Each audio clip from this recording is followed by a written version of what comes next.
Ah, that reminds me. I have to get on a Zoom call on Tuesday to give a deposition for a court case or State Farm is having. Oh shit. I inspected the house, and so they like wanted my information, Oh, and fun. so I've been court ordered to give a deposition. Damn.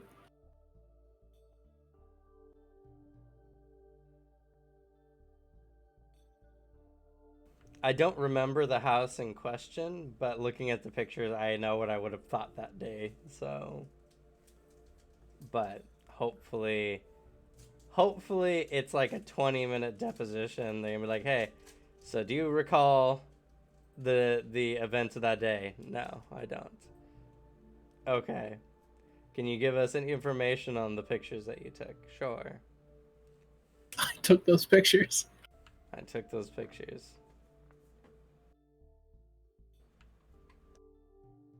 Because Allstate's getting sued for not not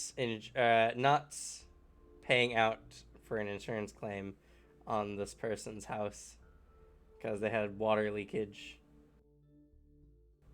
Because Allstate claims that it was an act of negligence, not a insurable event.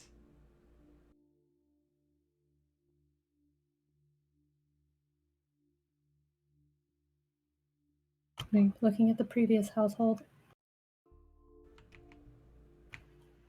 Gotta love it when landlords don't do their fucking job. Oh yeah. Literally sent an email to our landlord like a while ago, a long time ago now.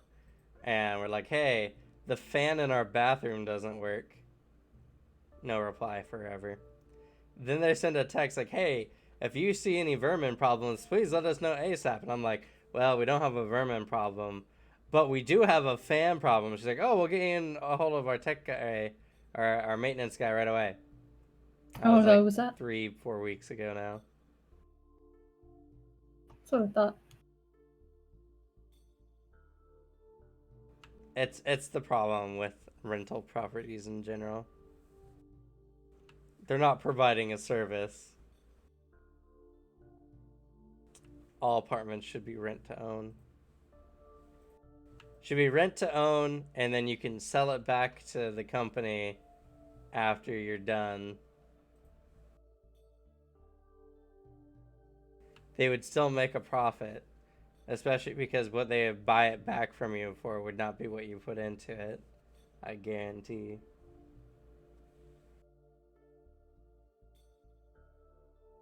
No, instead we shall bleed people dry, you fool. Yeah, we pay like over $1,000 for our place. Must be nice living on the other side of the mountains where like you can get a nice apartment for about $100 less. Rent's cheap here. Just Yeah. because college town and tiny. Yeah. My hometown, we could get a 3-bedroom apartment for like $750. It's probably like 800 and something nowadays, but But then you're trapped in Wenatchee. So well, yeah, then you're trapped in Wenatchee, and there's nothing in Wenatchee. Best paying jobs are government jobs.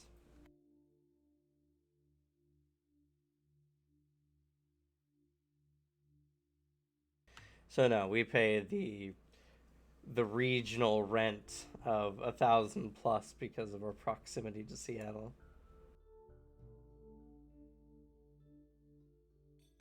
All right. Doom and gloom of capitalism aside. Alex, are you getting any crackling from Cameron? Like slight? Try Crackling? talking again. Hello, testing, testing, testing, testing. The very end of words sometimes there's like a little tiny like crackle. Weird.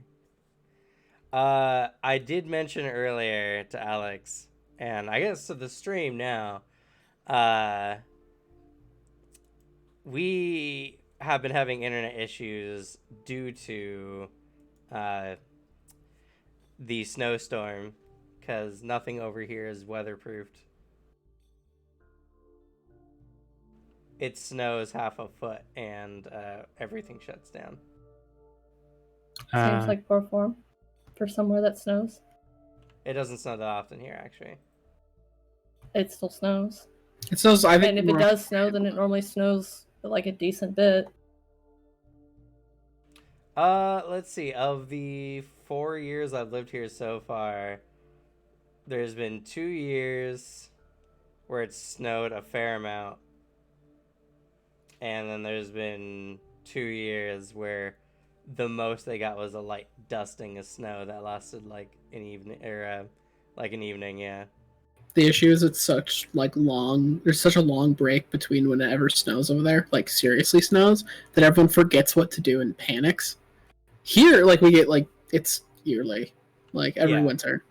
It's so, just the and that's what mountains. we're getting hit now. So, though, before we start the session, I have something fun to share. Ooh. It's only part 1. Part 2 may arrive soon, as in today soon.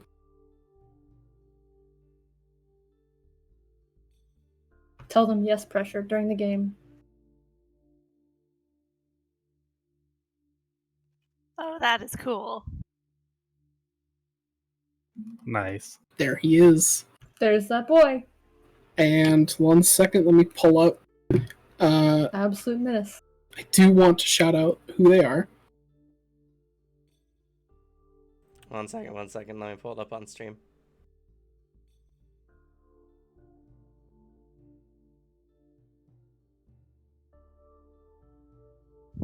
I go to look at what Alex posts in the chat, and the first thing I see is Doc's unamused glare. It's a fair. It's freaking contempt. There he is. There is Arthur Yes. There he Thompson. is. That combination of 2 pictures is actually the definition of Arthur. Yeah. That angry glare. So the artist is When Art. I found them on Reddit, but the only other account I know they have is on Instagram. They're really, really good. So, and working with them has been an absolute fucking treat. I love getting updates 1 to twice a day. It's my favorite shit. But there's my boy. And I have part 2 coming along. And from out of the track record, I expect another update at least within the next 20 minutes. Nice. This is when character art is important. I would never have imagined Arthur like this. No, yeah, I really had to sit down and examine what he is, and that's him. He does look like a kind of chill dude in this picture anyway. He's got a smolder going. A bit. I wanted him to have a good a happier I that would kind of love expression. to see this guy animated. Just be like, I've You heard know- of cheese. Fucking hate him. He's just looks can be deceiving. He looks like a pretty, well together, good dude. He's just a raging dumbass with massive anger issues. And guns. And the And anger fake issue, guns. anger Anger issues issues plus guns will turn into come guns. shortly. You will see that shortly. Funny enough, if I picture him with the stubble, I can see him kind of looking like Hay from Darker Than Black.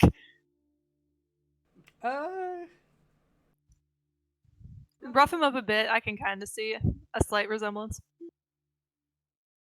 We'll agree to disagree. Yeah. I never said my imagination was good. Now, It's not when a you matter of mentioned good. that name that I completely forgot the moment you said it. Is it the main person with the It's the with main the It would be That's the the main main guy. guy. Okay, I can understand it. I can I understand. could see a season 2 version of him for sure. Yeah, the season. I have no idea what the show is, so That's I think you've recommended this to me though. Yeah, It's on it's your the list. one I Looks good. told you about where people have powers, but they're under a contract, so if they utilize the powers, they have to do a thing in response, and one guy's ability is he can levitate, but then he has to break all of his fingers. I'm interested. And okay, I would I'll take say- it back. The struggle bus version of him in season 2, I can see that. I was thinking first season. Yeah, no, I was thinking second season. I got you. I know. Hey, it was always a lot more Asian in my eyes. So, but I mean, anyway, fair. it's all Gucci. Also, watch season 1. Save yourself from season 2. Okay, keep that in mind. Once I can finally stop binging things that I don't want to binge, once this quarter's over, I'll start watching that kind of shit. I highlighted it on my list. But all right, let's get started. 30 minutes in. Isn't that the way all tabletops go? Sure. Last where we left off, first of all, unlike our regularly scheduled program, this will be Grim Survival, as Grim Survival was off last week, and thus has fallen 2 sessions behind, and it's supposed to be coming parallel to our Sunday sessions. So we're doing Grim Survival this week and this Sunday and Wednesday to catch up. So we're doing it twice in a row, and then next Wednesday we'll be back to our regular scheduled Cradle to Crypts.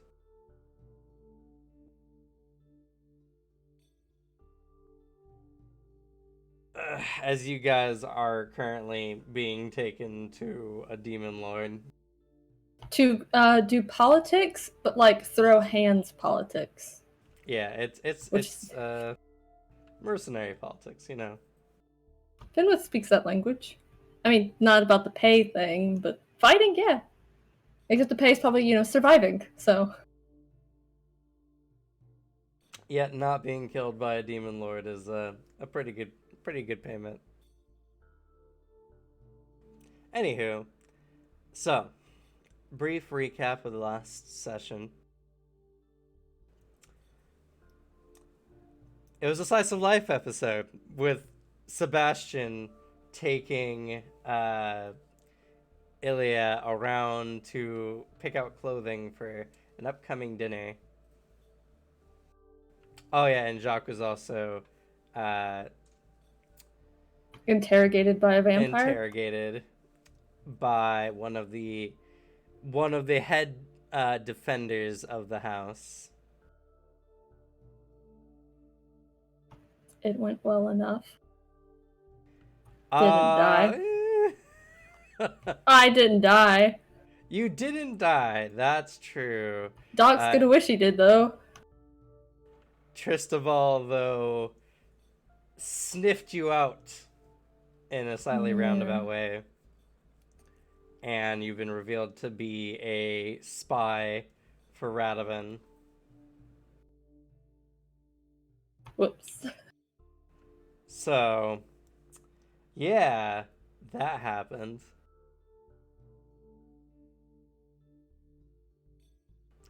Beyond that,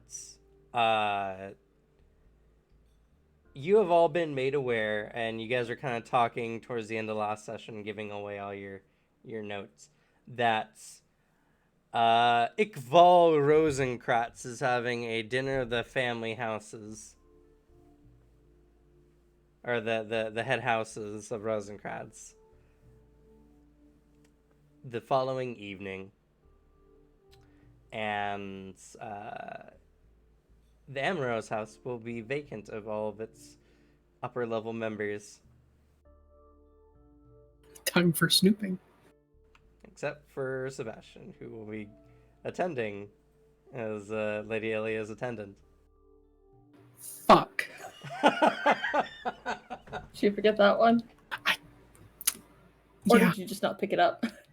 I didn't know. so I much for me. immediately forgot. So much for me being your information funnel. Sebastian's gonna give the earring to someone else. That is fair. So they can also get information. So, you guys have the rest of that morning, I should say, is it's about 6 or 7 in the morning after you guys get off from work. And We had gone back to the hotel and exchanged information of what we found out, yeah. yes. and confronted Sebastian about not breaking a young maiden's heart. Yeah, please don't make her cry. Was I will do my was the best. walk away from that session is please don't make her cry. We'll all be killed. I promise to not do that, not break her heart until we have to leave City Rosencratz. In which I have no remorse because I'm never going to see her again. That's his opinion. Be glad we don't have an actual fan base. Yeah. Sebastian's You going to would get be canceled. headhunted so quickly. Sebastian's canceled on Twitter. He's everybody's toxic fave. Despite Doc being literally toxic. Don't interact if you stand Sebastian Finch. Gonna get your tag blacklisted. Oh, that'd be so fucking funny. I would be delighted if I saw that on Twitter one morning. If you saw hate for Sebastian, like Oh fans my fighting rabid over whether they like him or not. I would be ecstatic. Listen, just because I like him as, a character does not mean that I think what he does is okay. No. Like, fiction affects reality. Cringe. Man, isn't that Anima in a nutshell? I do love me discourse of you can't like the villain, they're bad. If you like the villain, you support what they do. It's my favorite fan discourse. My favorite is when people kin the same thing and then fucking hate each other for it. They're like, doubles don't interact. That's my favorite fandom thing. That's gonna be the worst part if we ever get like real big. Is the toxic fandom that will come out of it. If you're toxic, you're out. I'll blood hunt you. Just like I will Alex. It'll be a warm-up. Yeah. Don't be a shitlord. If you don't like people, block them. Be done with it. Do that anyway. That's not even related to us. That's just like, if you don't like what somebody says, you don't like somebody, just block them. Your life will be a happier place. Go outside and touch don't. grass for a bit. Just don't. That's all you have to do. Is just don't. Set Don't your like someone? boundaries. Don't watch them. Tired of listening to someone? Block them. Just don't. Anywho. So, you guys have some time that's morning, or you guys can rest and then have some time after you wake up to prep for the day's venture.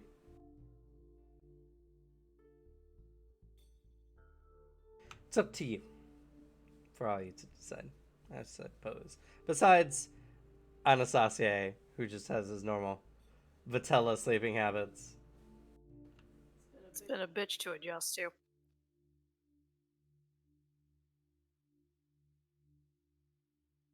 You have nightmares where like you're being shook awake at like just as you're trying to go to sleep. It's like, now later, Finwith. Oh, what? Where am I? War flashbacks. Finally gets back and he starts having moments of peace. He's just waking up. This is not normal. Oh, I guess Something's wrong. The party must be dead. I haven't been woken up yet. I guess I should mention as well that of the Sorbonnes going, it'll be Anastasia, Anastasia's mother. I gotta pull up the list of names. But you don't have all of their names memorized? Not one of the ones that Suzanne picked, anyway. Oh, come on. They're not that hard. I've got them memorized.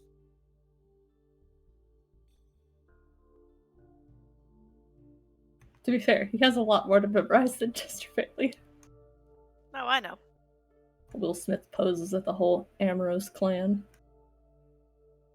It's a lot of names. It's a whole bucket of bastards.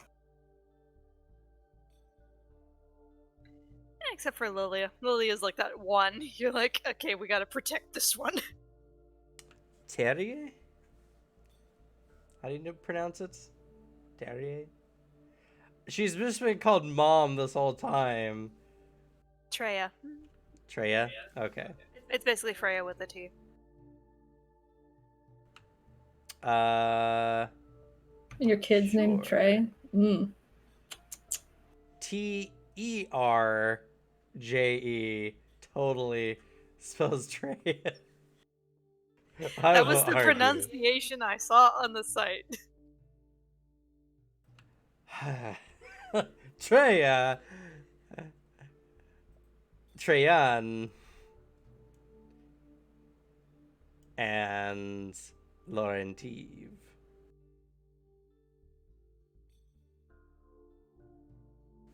So the twins, the head, and the head matron. Yes. Saying that in accent's going to be murder. I can't wait to Suffer. listen to you talk to yourself for a good Oh, hour or man, so for the that's- dinner. I didn't even think about that, Alex. Your galaxy brain. Cameron's gonna have to RP with himself times like 20. Are you prepared, Cameron? You asked if we were ready. Yes. I'm glad to hear. I've had plenty of practice with the deviants of House Amoros. Like, we know you know what you're doing because you've had to like RP large amounts of NPCs talking anyway before. It's just always so fun to watch you sit there and talk to yourself for 20 minutes before we're needed. The hard part is all the accents that are going to be coming up. I'm not ready.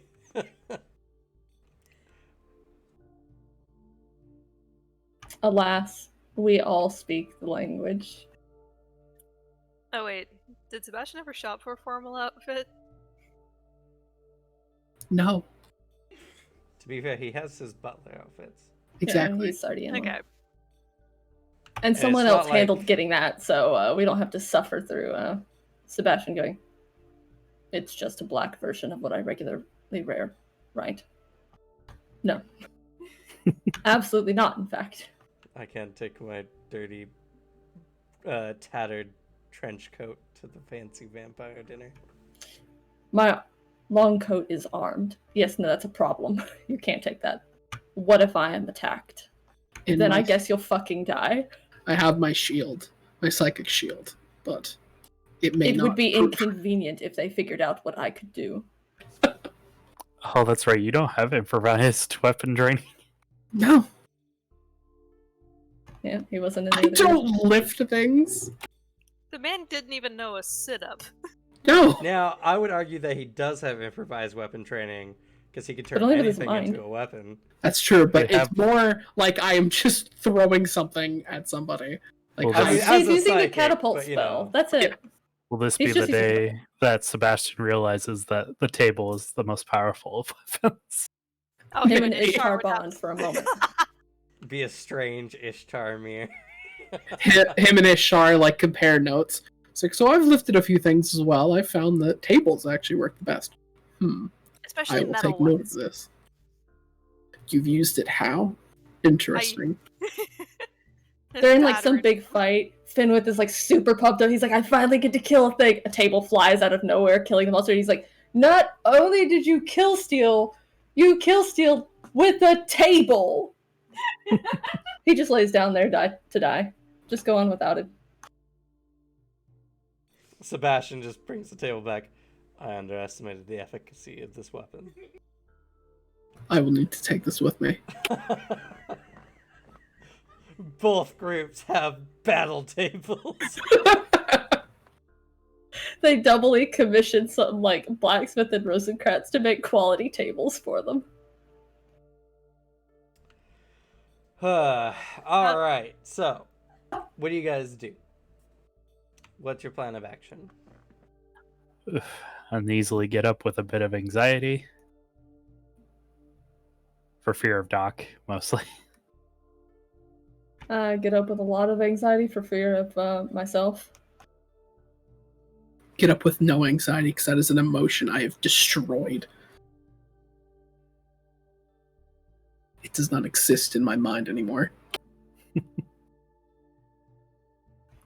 We all have What about you, Hanasase? How do you wake up this morning? Waking up rising from nightmares his coffin, hands up. He gets up after nightmares of Finn with waking him up. Drops from the rafters. So Now I have Claude in my head, just hanging from a tree branch, going, "Yeah, this is inconvenient." Oh yeah, I forgot about that. But yeah, no, I don't think there is much to prepare. Honestly speaking, doesn't know what he's going to be walking into. And besides, like, as they're like sitting down to eat before they leave, Doc just like goes back over everything he thinks that Sebastian needs to know about attending a dinner and how to not be heard and barely even seen. This is how you make yourself useful without being offensive to their taste. Stay the fuck out of the way, He will pay great attention to this. but be perceptive to the needs of the people that you're serving. Oh, so if you're passing off the earring, are you warning Anastasia in advance that you're doing this, or are you just going to pass it off so he has some random person? The in his most head? you get is, I'm going to be attending the dinner. I will be giving the earring to someone else. And he just puts it on the table. One of you take the earring. I will not need it, as I will be at that dinner. Oh, are you going with the lady? Yes. Doc immediately gives Serena a look of like, Well, this is going to go down. I don't suppose you. No, you didn't. I'll be right back. I'm gonna What? go get something. Serena's gonna go try to find a place where she might be able to pick up a corsage for Sebastian. He fucking what? Jacques knows this is a terrible idea. He That doesn't would know what she's imply going to that go he do. is going as a courting date. her. Yeah. That's fair. If you don't tell them what you're doing, though, then you run off while they're just like, what? Then you come back and Doc just immediately is just, I have to apologize, but... And takes off his glove and just takes it. Just bolts away. As you pick it up and are throwing it away, it just disappears and withers and... Oh, is that not appropriate for the dinner? If you want to get him killed, of course. It would be for courting someone. If he was going as a date rather than an attendant. I suppose that's fair. Also, another just interesting fact about like high society events. Corsages and the like are only used for large events like balls and everything like that. This is a more business-like family meeting between the heads of Rosencratz. Fair. Oh, that's what that is. Okay. Oh, you didn't know what a corsage was. I thought you were asking it, like, jokingly. No. Oh, what? What didn't give you a hint on that? Okay. No, So that is what Doc immediately, like, takes and withers away before he tosses it. All right. Yes, I've been asked quite a few questions about the type of dinner this is. It's an official dinner. It's like a gang mafia dinner, only they're blue blood aristocrats. Blue blood vampire aristocrats. How much was the corsage? You found a pretty flower and fashioned a quick corsage as it's 6 in the morning. Fair. I guess it would be closer to evening. like 2 p.m., 3 p.m. Either way, doesn't matter. It's moth. What flowers did you find? A bunch of, like, smelly herbs and then, like, shit that's poisonous. They have a strong amount of It's also belladonna cold. plants in the region. Oh, wow, really? Who would have guessed that? Anywho, And potatoes, which are also belladonna. true. They it's one of the few natural produce of the region.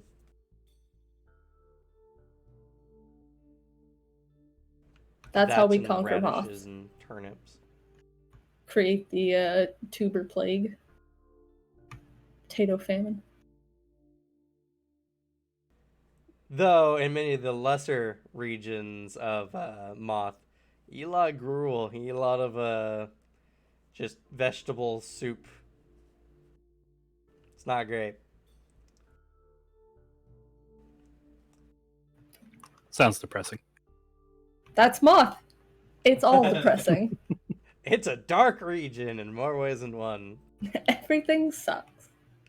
Anywho, so with that, if you guys don't have any other plans you wish to make or dialogue you wish to have, Other than the earring thing, it's the only thing Sebastian has. God, the It's only the thing earring. Doc wishes is like for just a second he could just that spy and just toss him in the house and be like, listen, I know that character doesn't interact with people, but I need you to distract as many of them away from me as possible. Sacrifice that's to the something wolves. you might be able to do. You had because you guys typically get there as the masters are awaking. Well, who did you want to have the hearing? That is of no concern of me. Whichever you believe could use the information better. I recommend you use this time, whichever one of you, to get to know Anastasia. Kind of looks at Serena. Gestures at the earrings. I'm afraid I know little of your... He goes to say friend, and then just... associate. Who do you believe would be of the best combination? Not that it overly matters, provided nothing goes wrong.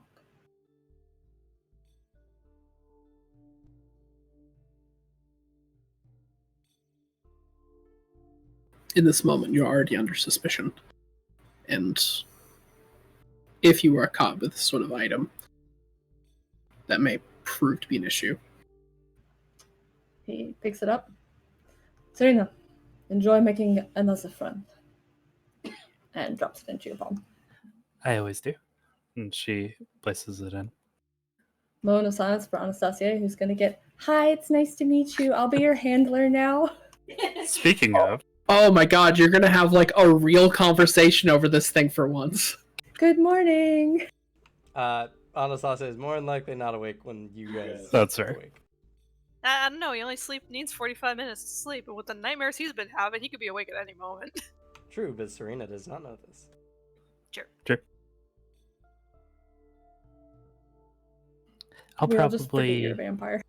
I'll probably get in contact with them a little closer to work time. That is wise.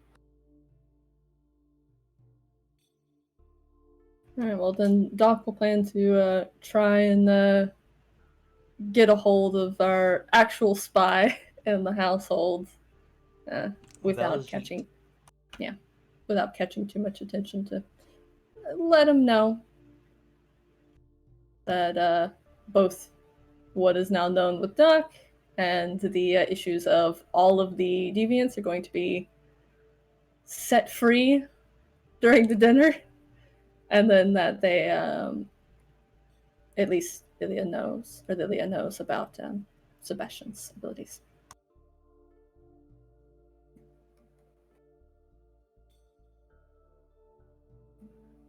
Would you like the ashes of darkness just in case?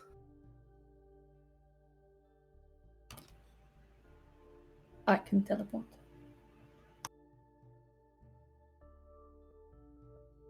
And I'd rather not have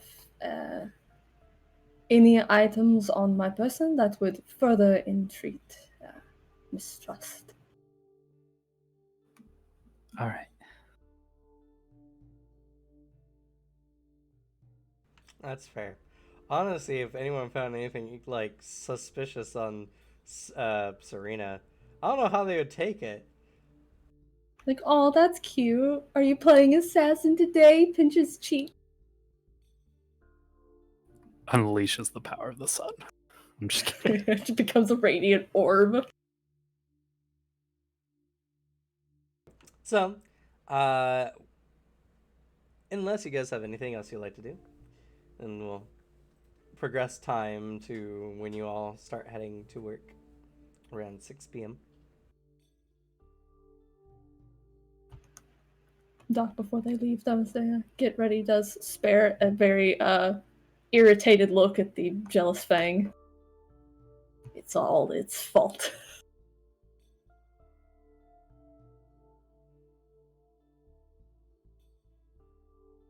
Yep. There's also the awkward misunderstanding of like, yeah, my blood is like this, and it was actually because of the dagger. Yeah, he didn't know because he doesn't know What? that dagger's made out of the blood. Yeah, you guys didn't know. Well, you guys still don't technically know. That's made out of Nope, blood. he has no clue. He is still under the impression that like the combination of like, I don't know, some lingering scent to the blade plus his own blood was enough to be like, this smells very, very similar. Not this literally smells exactly like this guy because it is solidified blood from him. Yep. So F's. So many F's in chat. So, as you all arrive, it is the standard affair of coming in through the employee entrance, getting all your gear set up, and then heading out to your designated locations to begin working and cleaning. It all is generally the same until about 7 o'clock or so. Valjit, as typical, is one of the first to rise, as he, in a very sullen way, just begins to like glide out of the house. But a shadow.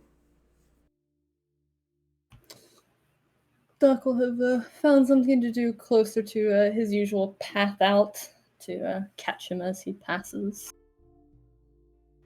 You do so, and no one else is around at them at the time. Very small problem, though you might have already been told. I heard that you've already been ousted. Unfortunately,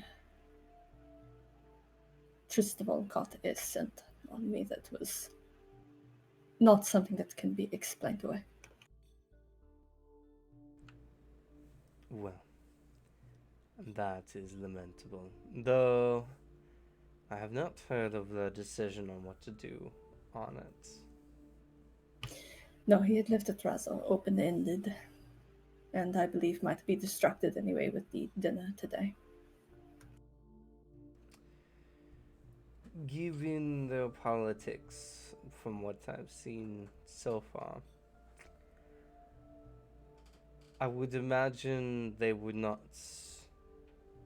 necessarily fire you, as spies can be used for misinformation as much as they can be used for information gathering. In fact, them being aware of your position gives them a unique advantage, politically speaking. As long as they don't think you have valuable information anyway.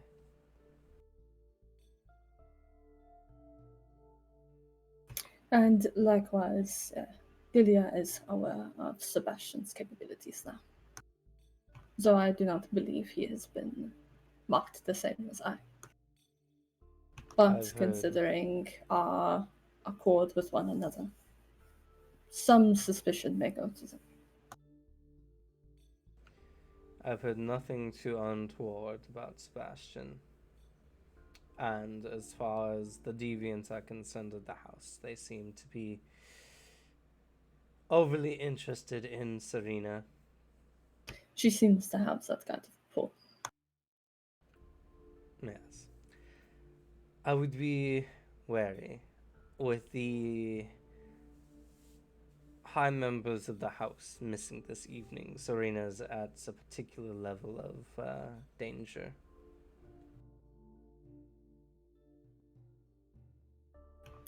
If there are any tips you can give to avoid that, or otherwise aid, though I know that you are in a precarious position playing a rather distant member of the family.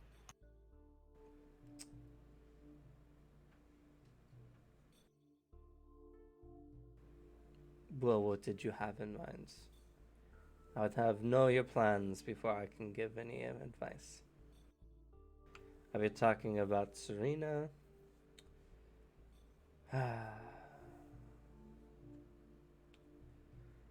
Her suddenly going ill would be suspicious. And none of the upper members of the house have taken particularly interest in her, so her heading to the dinner seems unlikely. I would say to keep her as low profile as possible, but for someone like her, he kind of looks around, and it's like he's observing something in the distance that there's no one else around. I find that a much more difficult task than one would think. Even beyond personal interest, they've taken to it like a game, fighting amongst one another. I can see if I can interpose and have Serena do an errand for me, but this would leave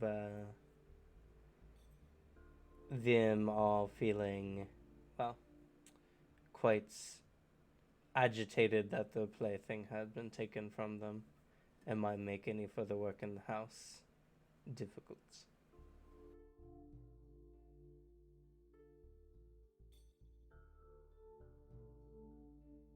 She is a great distraction if you wish to, find information.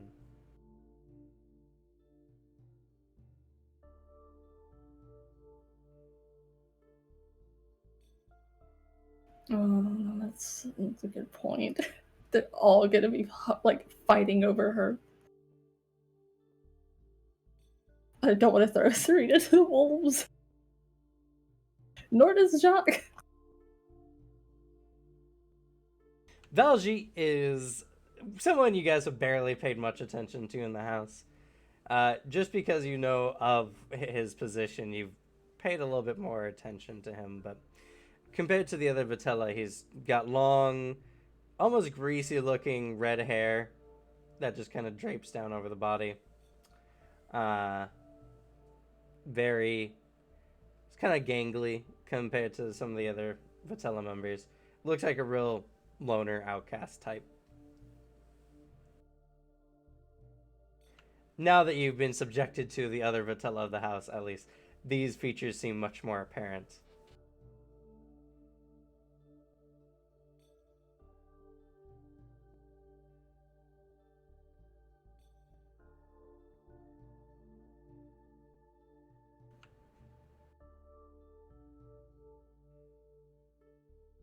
If there's anything I can do to assist. Before the rest wake up, I should confer with Serena first to make sure she is agreed to any plans set. Don't have much time. He nods. It's at this time that you guys hear a door open up nearby. And you see Rune walking by. And he seems to be heading out for the evening, as you notice that he also doesn't seem to stick around the house particularly much. I mean, with siblings like these, would you want to? It's fair. As he walks by there, he doesn't seem to pay any attention to Valji, but he gives a bit of an unsettling smirk in Jacques' direction, but doesn't say much or do anything as he heads down the stairs to the first It floor, begins. presumably out of the house. As soon as he's gone, there's just a very flat monotone. Well, that bodes well. I'm sorry, I don't know much about Rune. They are enigmatic compared to the other deviants. No, they were more involved in my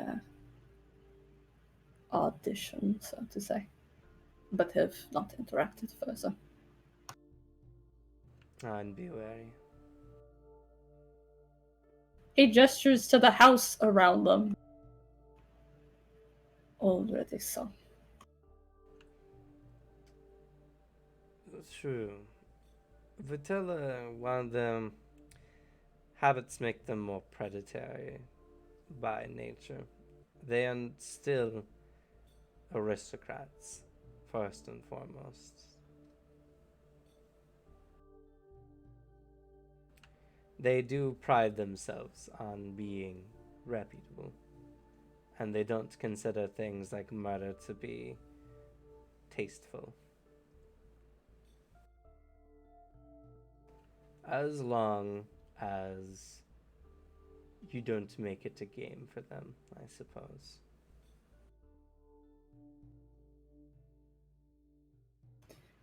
I certainly don't intend to give them any satisfactory reactions, but it also depends on what they're looking for.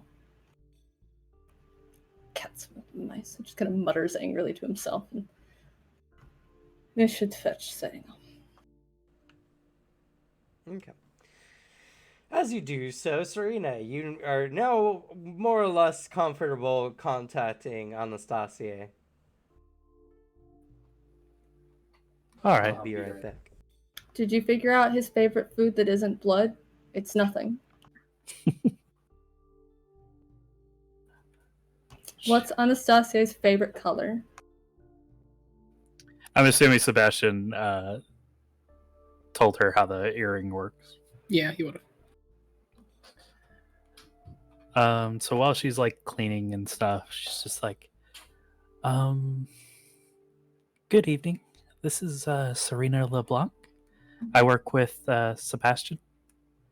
I'm just calling to let you know that the earring has been passed off to me, since you'll both be going to the same dinner. It sounds like. How are you?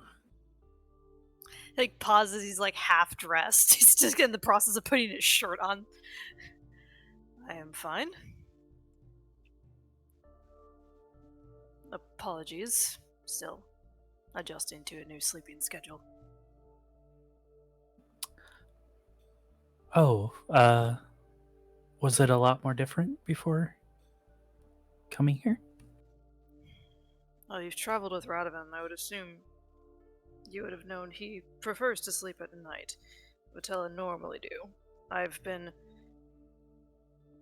somewhat pushed to sleep during the night and be active during the day, and I'm having to return to Vitella habits. Oh, well, Radovan was kind of in the same boat. He would travel during the day with us and sleep at night. I'm sure he had a bit more of a choice in the matter, though. I did have one question that maybe you'd be able to answer. I've been trying to talk with for lack of a better word, the delinquents of the house. It seems I've reached kind of a impasse of sorts with one of them where I guess there's just a certain understanding that I'm missing between the point of view of a Vitella and the point of view of a human. Do you have an idea of what they might be referring to?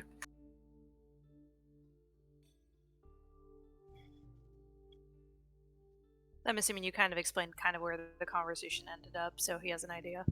Yeah. Do humans know the term history repeats itself? I think I've heard it from time to time. It's a saying that Vitella take to heart, because usually it's not wrong.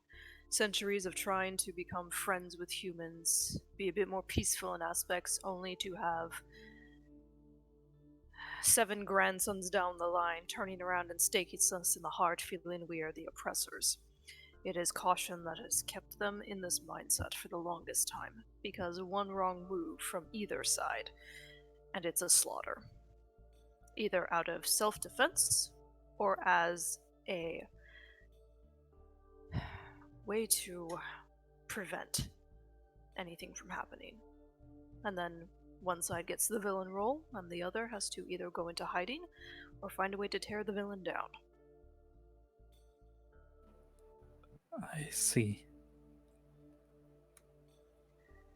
Do you believe that as well, or is it more of a different situation, considering that you're trying to help Radovan with all this? He chuckles, and it's the I wouldn't be helping Radovan if I didn't see things differently. I understand my kind's caution, though. If something is not done, certain safeties are put in place. This could easily be another repeat.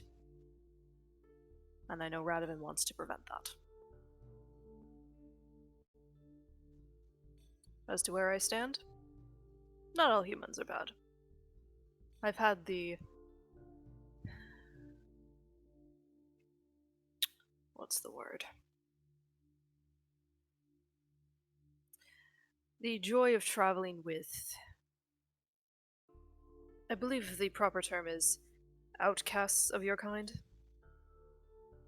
You humans seem to view different abilities as curses or monstrosities, whereas Vitella seemed to honor more any abilities we're born with. Oh, that's what you're referring to. Yes. Um, Traveling with outcasts has proven that not all humans are bad. The group I'm in seems to accept me for who I am, and has no problem with that. As long as I don't feed off of Sebastian. yeah, he seems to not be the touch type, but It's something in his past that has led him to that fear and reaction. I swear Jock and Sebastian would get along so well if they just tried, you know? That would be an interesting conversation I would be happy to observe.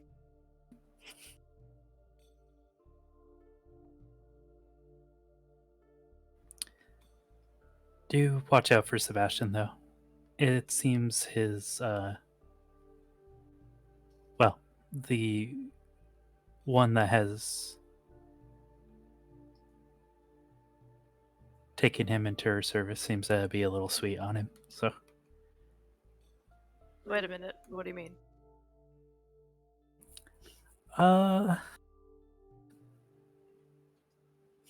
She seems to be interested in him. In maybe it's just a platonic sense, but I just get this feeling that that might not be the case. Oh no.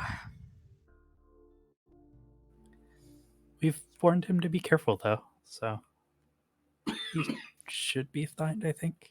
In all fairness, breaking a heart might be the least of his worries. Oh, I'm assuming Radovan's contact kind of told you of the rumors surrounding. I'm assuming you're referring to Lilia. No one else in the household would take a human as their personal servant. that would be the one.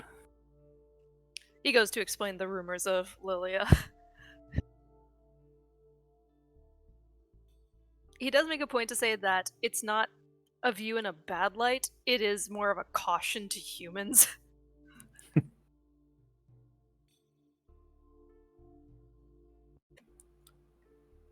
Yeah, I'm pretty sure I heard that before. It's just She doesn't really give off that vibe. It's a very interesting situation. Could have been the torpor. Waking up after 100 years. You're cautious to go back to old habits. Or however many years it's been.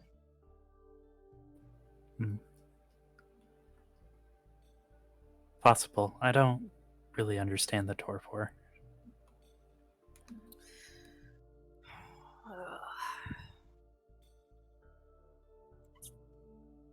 Take too long to explain the life cycles, so...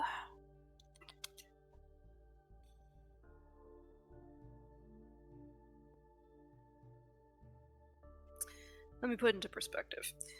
And he goes to describe Rosencratz before the torpor, and then explains what he woke up to show the differences to what torpor was for him.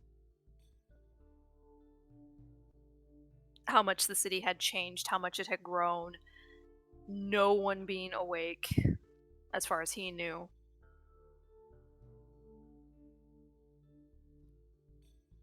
Basically, it's the fear of waking up, hoping nothing happened while you were asleep, and not knowing what time it is, who still lives, or what's going on.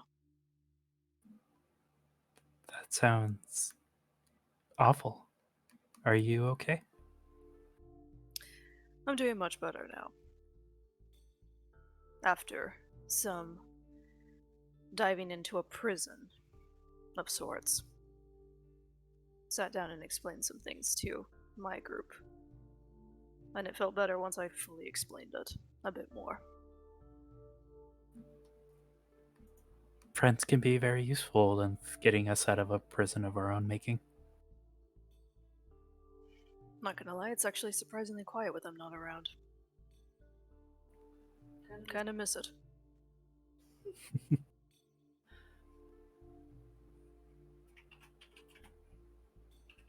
At least with them, I know I can get blunt honesty. I don't have to worry about dancing around stories. It is certainly a refreshing thing sometimes, admittedly. Thinking to both Jock and Sebastian. How many emotionally stunted men can we fit in 2 parties?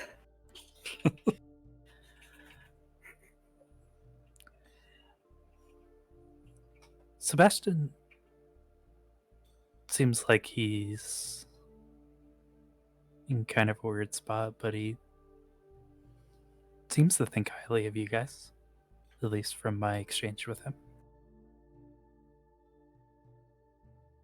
I'll take that as a compliment. Last time he told us he saw value in us was in our fighting skills. Nothing else is us as people. So hopefully there's something there.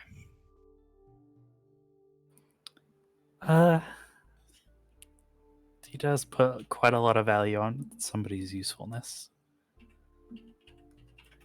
In all fairness, again, that is due to his past. It is not for me to say what his past is, though. If you would like to know more, you would have to ask him. Oh, of course. He's told me a bit, at least.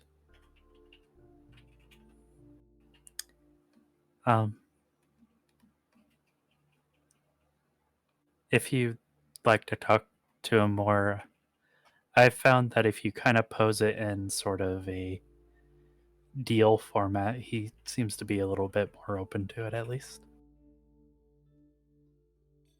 You're still in the learning phases of knowing him. He was the same way with us when we first got together as a group. Also, can you do something for me, since I'm not there to enforce it? Oh? He has a daily activity routine he needs to follow, and he's not getting out of it. And he goes to explain the training curfew he has him under. The man doesn't walk everywhere, and he apparently didn't know what a sit-up was. Admittedly, I'm not particularly proficient in it, but I could at least remind him when things kind of settle down a bit. We've run into a few weird snacks. Is everything going okay at the Amorous household?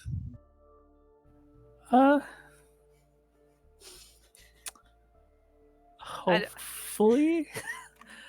But there is a certain sense of they've kind of found out that Jock is a spy. Oh no. And then I've already informed you about Sebastian's kind of weird position he's found himself in.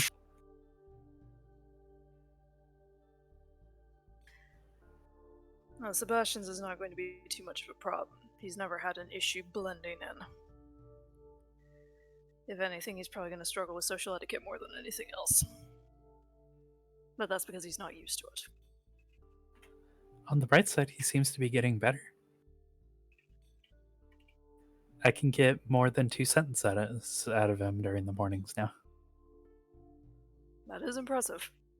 Took us months before he would finally speak 2 words outside of very well. You might actually be right. Out of character. He does say that a lot.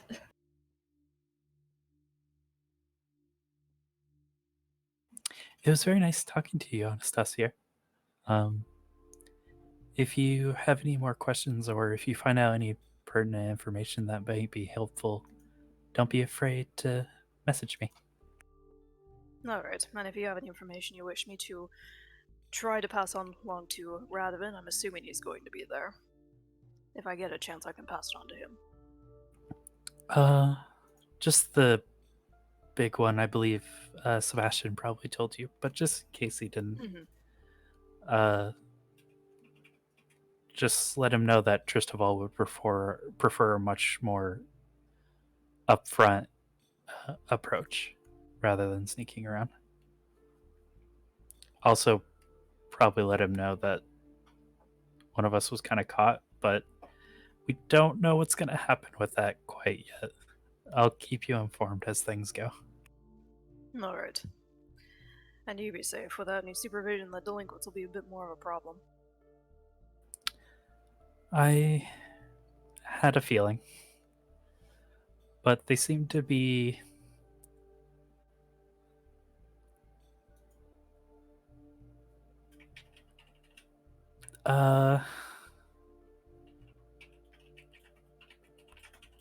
capable of having a conversation without it being too drastic.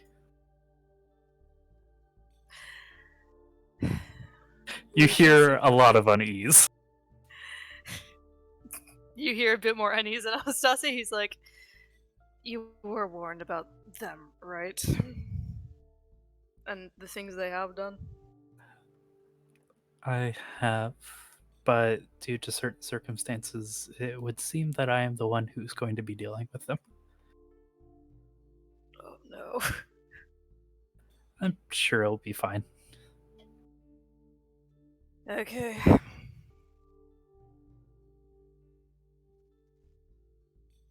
Just keep your wits about you. No problems there.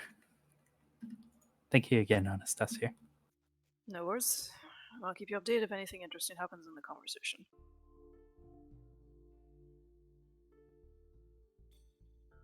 It's about this time that Jacques approaches Serena.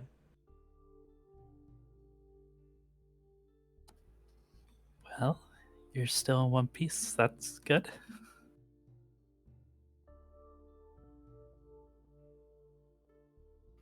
A very uneasy joke.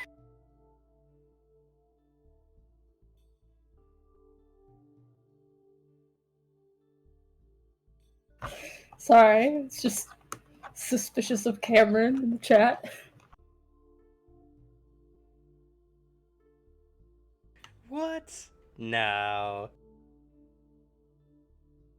It's definitely gonna end in a nice, happy dinner. It's not gonna turn into a weird blood cult. The crows aren't gonna do anything. Iqbal's not gonna rip everybody's blood out of their bodies.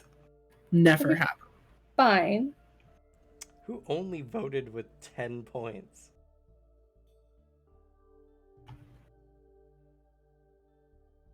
It says 10 points on the vote thing. Yeah, it says 10 Oh, points. with custom amount. Okay. Yeah, you can change the amount. I don't know. How many fucking points do you want? I have a bunch. That's why I did it, because I know you guys have a shit ton of points.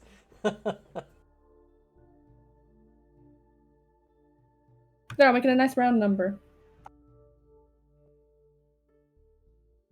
6.8k. Oh no, what will I do with my 20,000 left? See, I can't vote because I'm doing my duty protecting Cameron from spam and harassment, doing my job as a good mod. Sure. But, Jock comes up to Serena. So, we both know that we'll have a likewise problem with dinner tonight. With the upper members of the house gone. You and I will both be in very different firing lines for their entertainment. True. I guess the benefit I have is that they tend to step on each other's toes if they all find me at once. Do you think that you can handle them? Or should we have Valjit run the interference as best he can?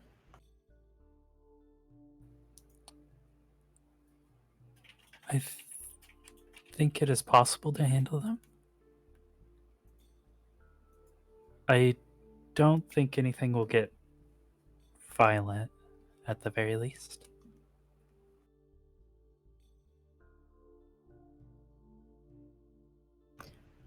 Do you feel confident playing them against one another?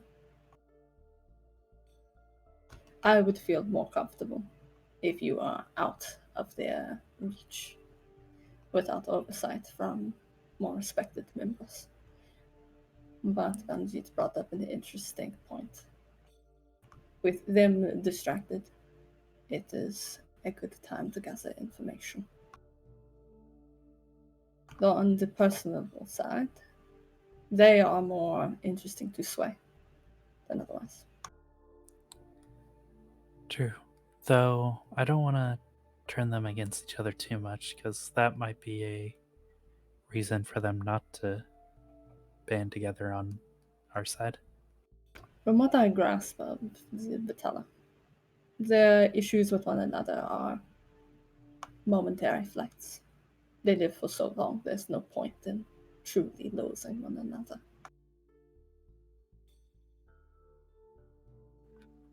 I guess that's fair. They have been saying, well, I've been finding out very rapidly that there's certain things I just don't know about stuff. So if it is momentary, I guess it's still a viable way to go.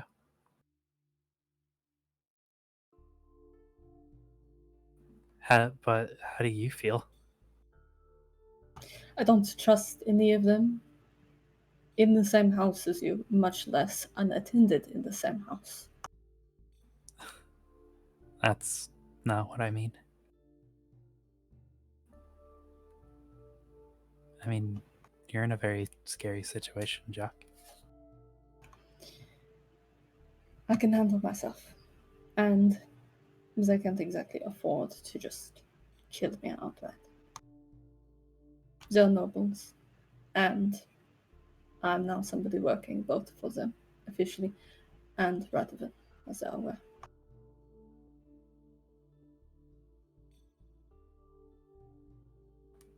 Does not mean that they cannot toy with me for their own entertainment.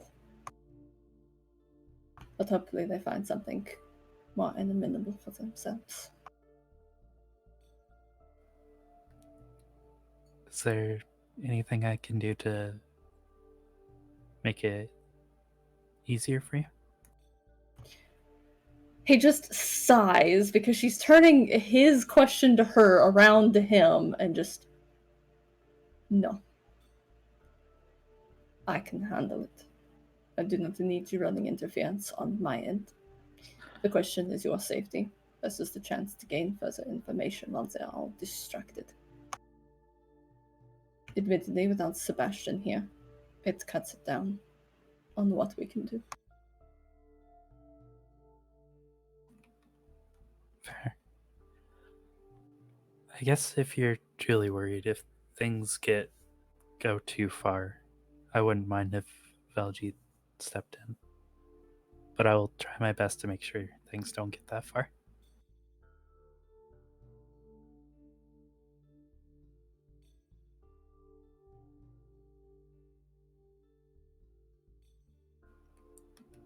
I also want to, and she kind of pulls out one of the soul coins. Kind of do look around with this.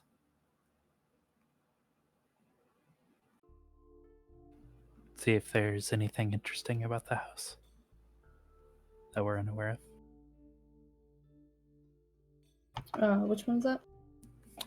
The soul coins. It's the high presence coins that are usually meant for like sealing stuff, but you can also like hold it up to your eye and you can see spirits with it. Oh, the and soul shards? spirits inside of objects and stuff as well. They're shards, not coins. Oh, fair. I think I was crossing D&D with it.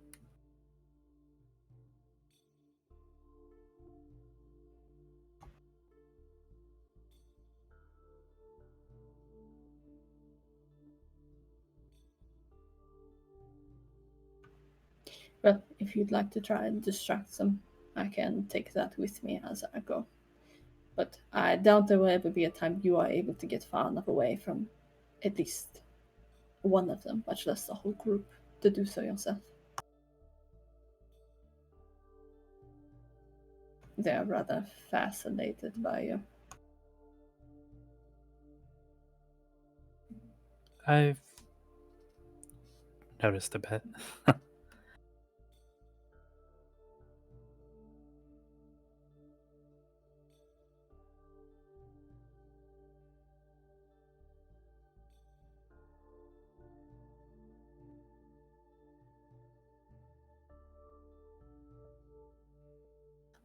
Do be careful though, Jack.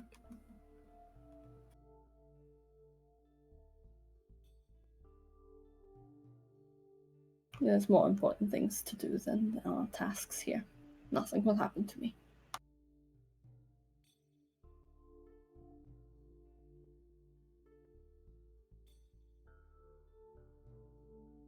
I assure you, Serena, if I feel that I am in grave enough danger, I will remove myself from the household. Would you like a bit of a speed boost just in case? It's probably better. The armor alone is enough. Thank you.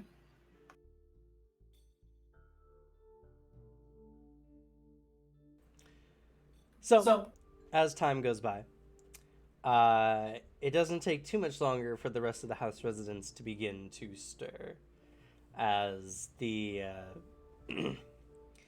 for the most part, at least amongst the deviants, it's business as usual.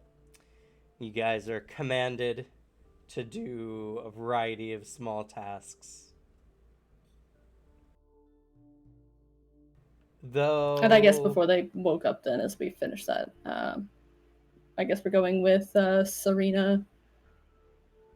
Gonna try and play ball with the deviants, leaving the house to be kind of more information to be gathered, and let Valjeet know as well. What would you like Valjeet to do to help? I mean, they're all going to be distracted, so if Leaf wants to snoop, now is the time to do so. Okay. He will keep an eye out for any opportunities to do some sleuthing himself. At the end of the day, he's like, an actual spy, so. That's fair. All right. So as I mentioned, the house is, well, amongst the deviants anyway, it's pretty standard fare. Though both of y'all, I need you to roll insight, please.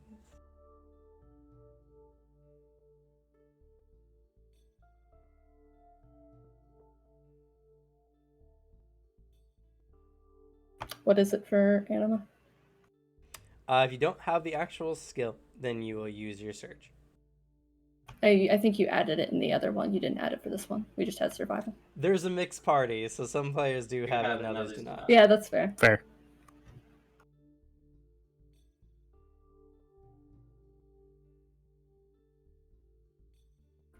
$90. And notice is the applicable skill, right? Search. Or search.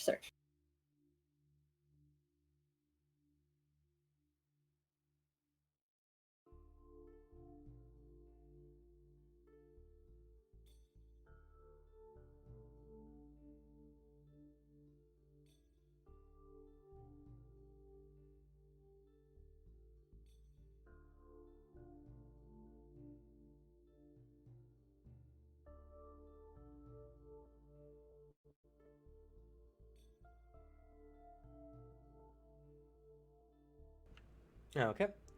As you're both kind of doing your business, there's a sense of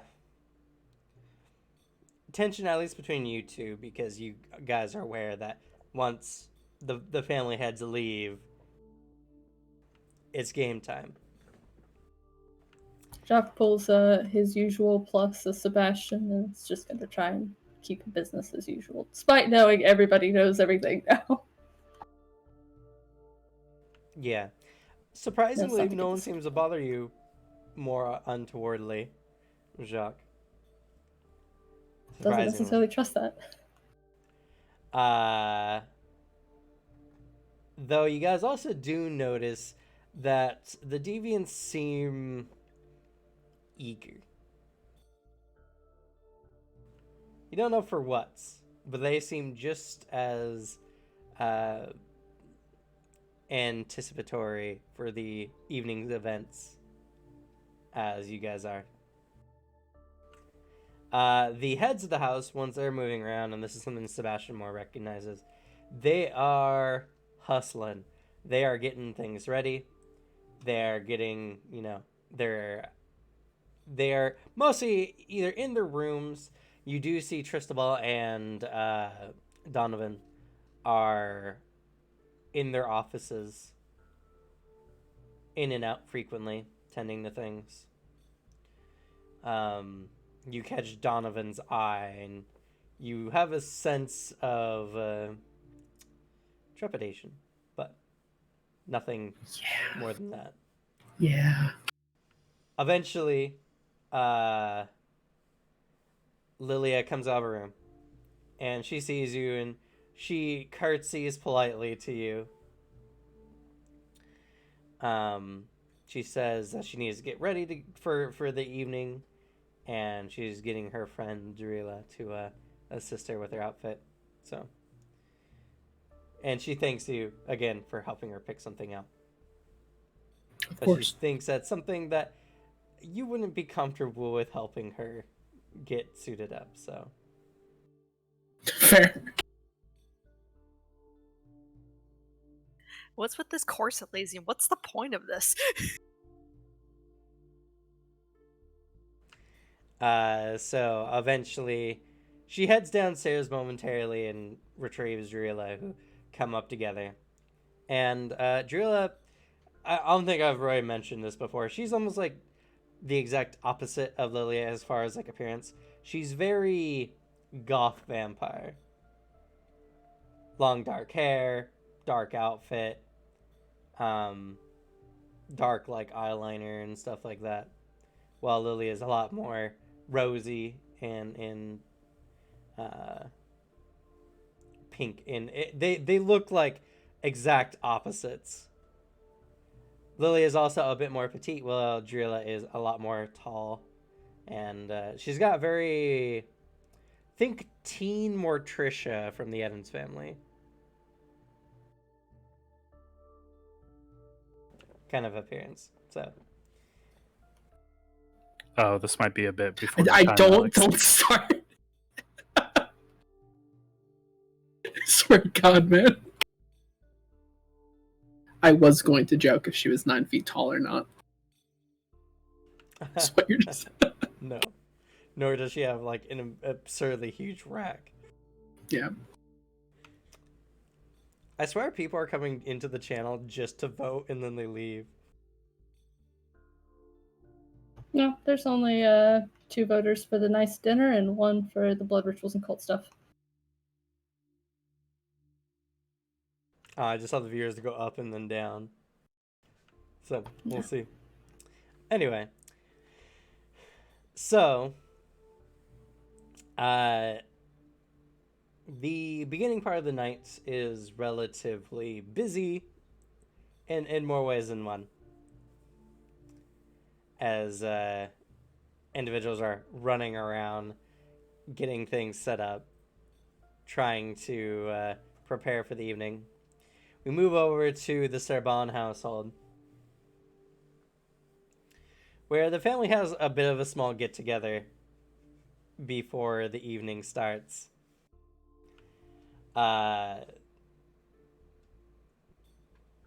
Your father, Anastasia's father, comes up and he's looking you all over. Lauren Teve has a very nice outfit. It's very blousy. It's got, or not blousy, but it's got like the frills and like the larger than necessary sleeves. He's got the cravat and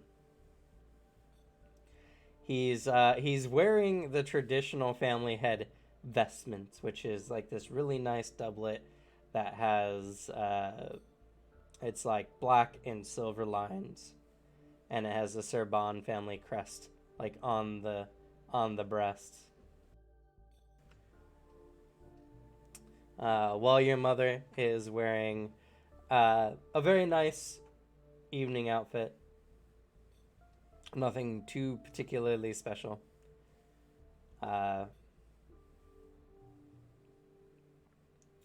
It's got the oh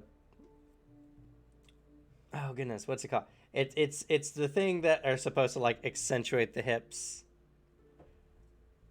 And in like those dresses. What, the skirt? The bustle? Like the Yeah, it's like the wire thing they wear underneath. Well, there's like a hoop skirt, which is the big, like, bloomed out one, and then a bustle is just kind of like hips and butt that just has a little poof. It's that one, the bustle. Yeah, it's a bustle.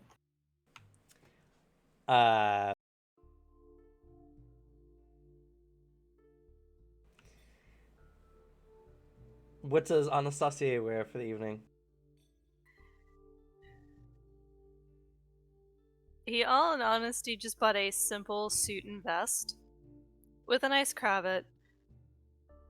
The cravat itself is probably the only splash of color he has to the outfit, which is a nice maroonish burgundy color.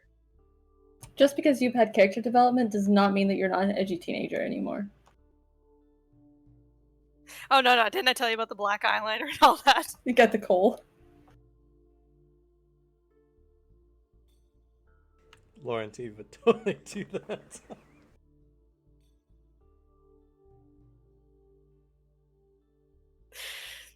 But other than that, it's pretty much the standard affair. Let me double check something. Jacket Do you and have your matching hair all trousers. did up? No, his hair is not all done up. It's had a brush run through it and kept down. More so he can keep the earring concealed because he never had worn jewelry of any sort beforehand, and that's a bit out of character. You know what you should have asked for? We should have gotten you some jewelry. Finwith could have made you a nice necklace of human teeth. Be forced to wear it at the family dinner like wearing your kid's macaroni artwork. Strangely fitting as that's a good analogy. I was about to say, it's horrible too, because it's like, definitely not your kid. He definitely looks older than you, but you're way older than him. Vitala shenanigans. The shirt does have a slight ruffled collar to it and ruffled sleeves, not nearly to the extent that Lauren does. It's a bit more formal in appearance. He's got shirt studs, cufflinks. He has a thick cravat. He has a couple dressy braces on, just to match with the outfit, and some black shoes that have been nicely polished.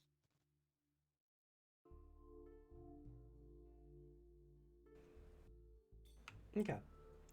Treyon comes up, and he is wearing kind of the old, when you guys were forced to go to dinners and everything like that, the family picked outfit. It doesn't seem that has changed all too much. But seeing his outfit, which is very old fashioned and very like behind on the times, with your outfit that has a new modern flair, your outfit stands out compared to your family members, as yours has a much more modern, contemporary look, while they have a lot more of a, uh, you know, old-fashioned kind of Victorian style design. You And would then read a bit of it awake too long. awake too long, and Anastasia has grown a bit on his journey, so some of his shirts don't quite fit. Stretch too Yeah, you far went through one your way, his shirt's closet. gonna rip. Like, dust off 100 years of dust and went, this isn't gonna work. That's pretty much why he went shopping. He's like, I'm not gonna fit this. Anastasia is like the edgy teen that also hit the gym later in life. Which is true. You're much more physically built, despite your more, uh, very lithe. You're very young still. Mm-hmm. And Vitella don't balloon out. They're not endomorphs. So, even the strongest of Vitella just look like a well-toned individual. Finwith just whispers in your ear, I think I can, like, dunk all of your family. Could definitely dunk Lauren. He's not as strong as me. He did dunk Lauren. Sort of. Oh no, in a one-on-one. But Trey is definitely a lot skinnier. He's just not as built. Where you might have like a little bit of definition, he's just, teenage boy who hasn't quite his growth spurt yet. Yeah, those years Just are go on an rough. adventure in the frigid wilderness and villages of Goldar. Get It's you great some for human anybody's development. companions. But you're all getting together. Your father is kind of going over Laurentiev and like getting them all set up. This will be the first official dinner since Laurentiev took over head of the family. So he's coaching and everything like that. And Laurentiev, very laid back as always and relaxed. He's just like, Dad, don't worry, we're going to be fine. It's a very heartwarming affair, and it brings back some level of nostalgia of just, your family's pretty well put together, as much as you disagree with their viewpoint, or at least being a knight. They all care about each other a lot, and even your uncles are there. Your uncle Decabal comes over. He's like, Anastasia. So, you'll be meeting the head of the house as, well, though it's not official, one of the new hot lists of the city. I'm sure you must be excited. It is definitely something that is not a common affair, so it is something to look forward to. Well, I'm sure you'll do us proud. You are just like your older brother. He shakes your shoulder.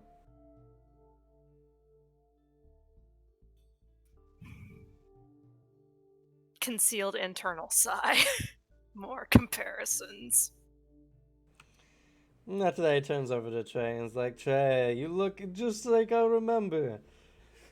Back when you first started going to the family dinners. Though you're getting much bigger, stronger, he pats him on the chest. The training does seem to be working out. Don't take this too lightly. As soon as you're getting back, we'll be on to your training. In earnest. And he, pats Trey on the shoulder and he's like, Yeah.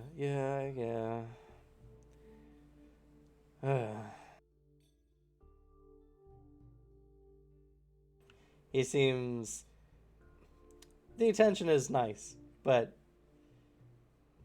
without getting the same kind of accolades that you just received, it stings in its own way. Yeah. This poor boy.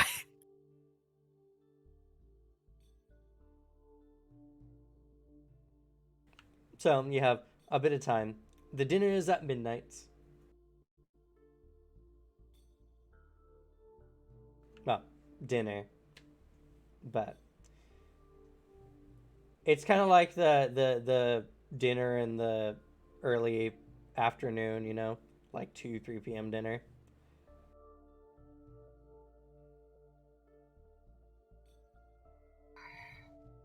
Well, he will just sit down and wait. Don't want to mess up the clothing.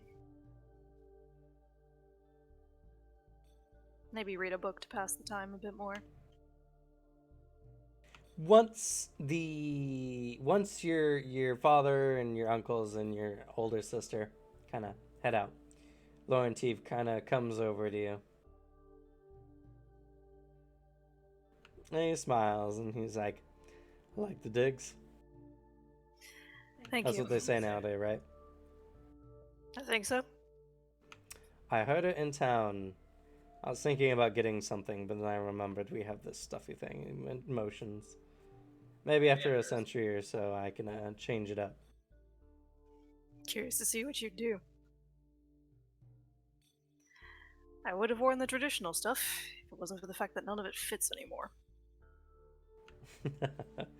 Yeah, look at you getting all ripsy and pokesy in the pack. To wax his arm. It's quite unbecoming to be as jacked as you are.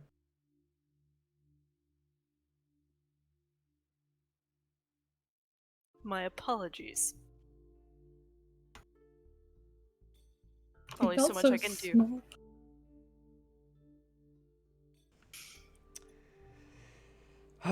Well, tonight should be interesting.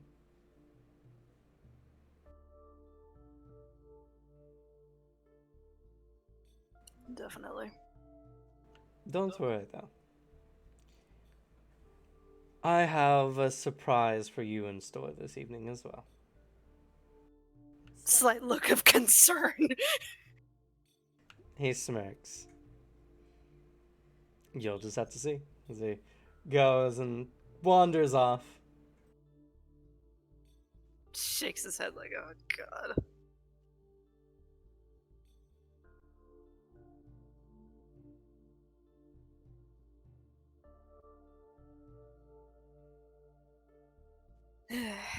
Does Trey wander off and do his own thing until the time being? I mean, he kind of hangs around as well. He notices, you know, like your outfit and everything like that. Begrudgingly, he kind of marches up to you, and there's this sensation of anxiety that grips you as he does so.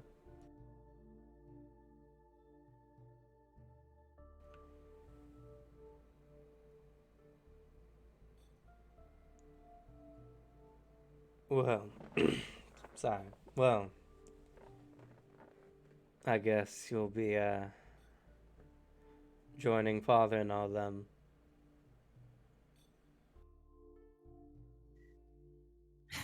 Yes.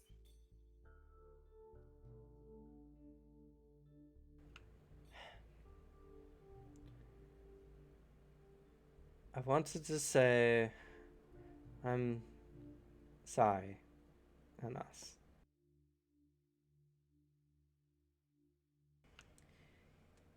I have been jealous of you for a very long time.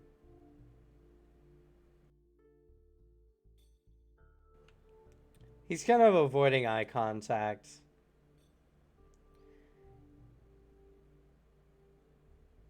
But it's definitely something that you haven't seen from him before.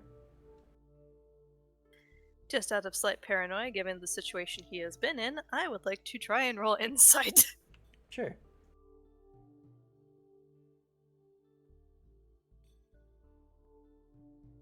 It's a clever ruse. You're outside your armor. Slice. We did say this was vampire drama. I'm being prepared for everything. That is a 74. A what, sorry? 74, and I'm adding it to the chat right now. Okay. He looks uncomfortable. That's plain to see, but you don't know what, if any, if he has any kind of deeper intent behind it.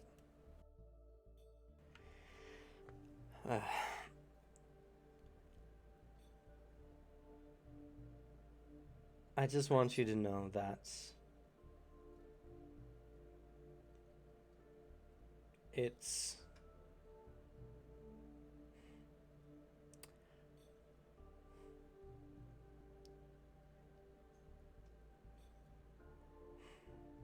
he seems really unsure. Lauren spoke to me the other day. And it was put in perspective that you and I are the same. Well, I mean, beyond emotions. You guys share the same face. Mm-hmm.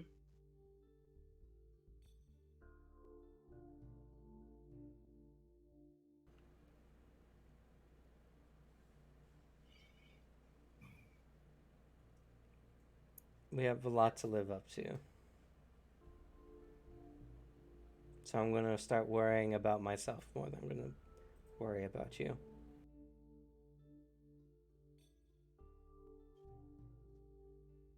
He nods.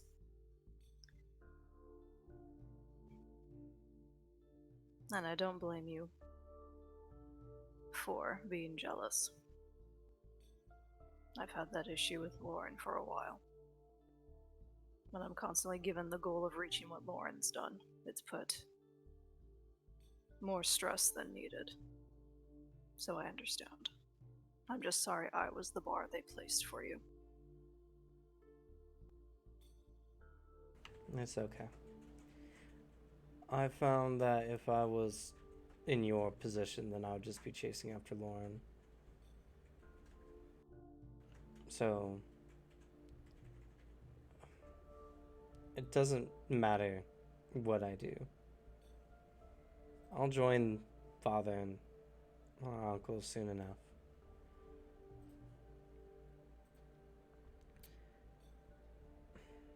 I know a lot of what you used to do was to help. And I admit, I was happy thinking that you had just abandoned the family.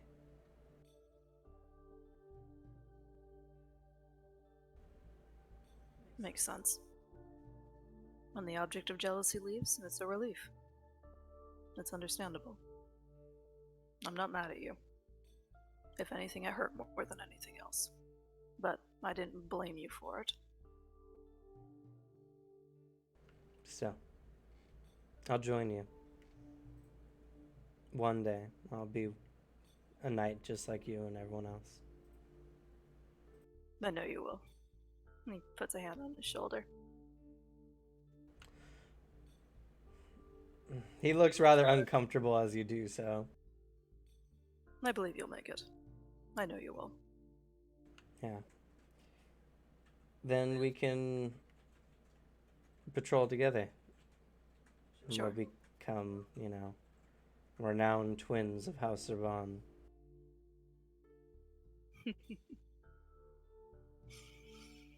Hey, who knows? You become a knight, you suddenly gain skills and surpass me. Who knows? May leave me in the dust. Yeah. Anyway. I wanted to be the kind of knights that well, I think I should be and put pettiness behind me. I appreciate it.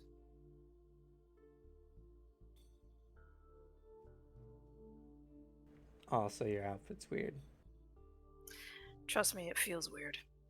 Unfortunately, none of my clothes fit. It sucks. Yeah. He kind of wilts at that as he still fits in your old outfits. You'll get there.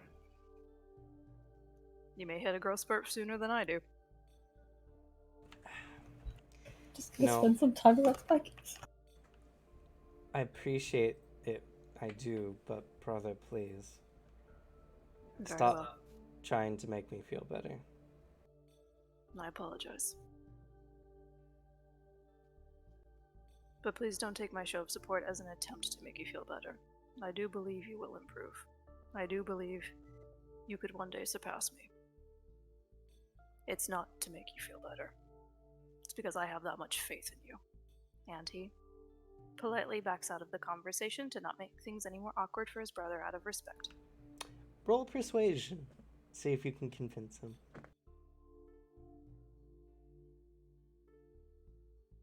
We are wishing you big Serena energy and luck in this venture.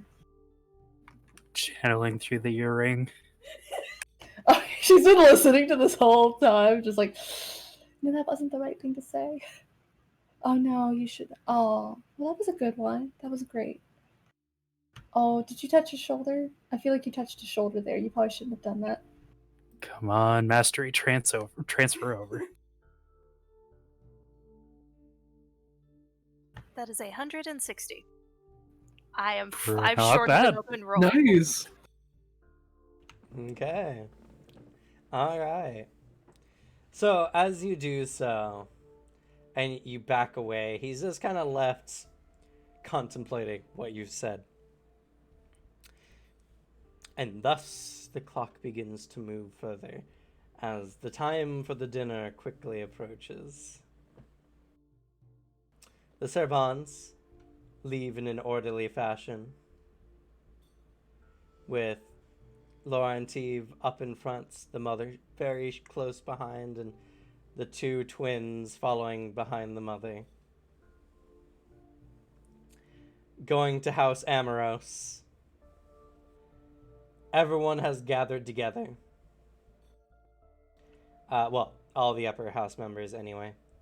As it is a large group affair. You have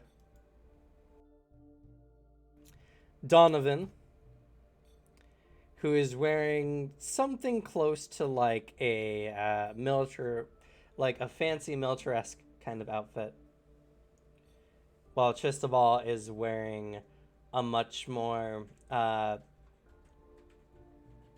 he has got a nice vest on with like a long coat over top of it that doesn't button in the middle. It's a very nice, elegant. It very much accentuates his very tall and thin frame. You have Bernadine and Jonathan together. Bernadine has the more like the hoop skirt style dress. Jonathan has a much more like standard gentleman's attire for like the Victorian style. Lilia is there in a very nice outfit, and though the outfit itself wouldn't innately be something so awe-worthy, on her, with her smile and everything like that, she looks absolutely stunning in it. Her pearlescent eyes, captivating. Standing in her shadow is Sebastian. No, not many people would notice, but Donovan seems unenthused by your presence. Yeah. And you get a very strong side/stink eye but he doesn't say anything nor retort. And Sebastian does not acknowledge it. As well, if he notices anyone he recognizes, namely Radovan and Sassier, he pays them no attention, just like he would everyone else. House You haven't left yet. Amorous. Of course. You guys haven't left yet, so if you saw them there, you probably should pay attention to them. Actually, That's true. Why the fuck are you here? Also, you guys see Yvonne and Victor. And for the first time, for many of you, this is the first time seeing Yvonne, Iqbal's sister. She is a very mature, though youthful as most Vitella are. She is wearing a not the standard like woman's attire from that age. She has a much more reserved outfit, though somewhat for lack of a better word, sensual. It's got like a nice open lattice in the front, and it's a very form-fitting dress. So kind of the old style. It's kind of got that velvety texture with the wrinkles that are unavoidable. It's a rather nice like blue dress, but she has a strange air about her, though none of you can quite place it. This sense that she, despite her age, or at least her apparent age, she has this very, I guess, wise or like, again, mature aura about her. It's kind of like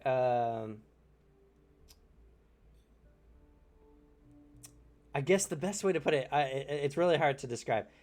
Imagine the Queen of England, but in her like mid to late 20s.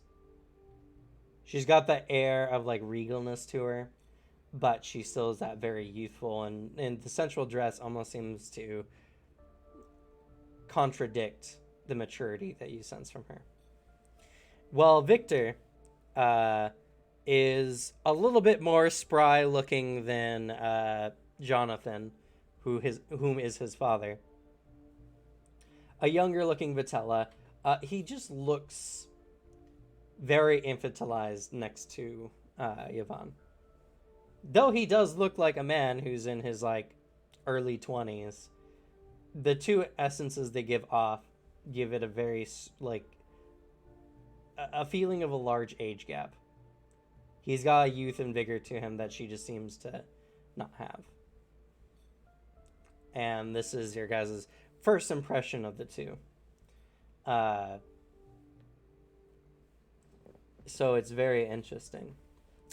And for the first time for many of you, outside of looking at portraits, Beau Amoros is here as well, matriarch of the house. She gives off a very similar essence as Yvonne does, actually.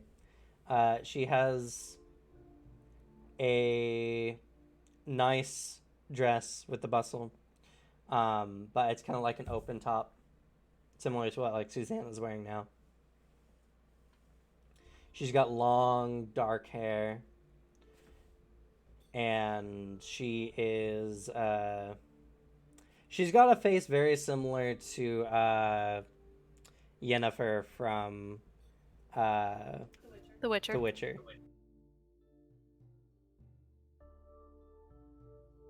Though there is a bit of just the edgings of crow's feet on the side of her eyes, as she is nearing her 8th century. Well, I guess chronologically speaking, she'd be reaching her millennial soon, but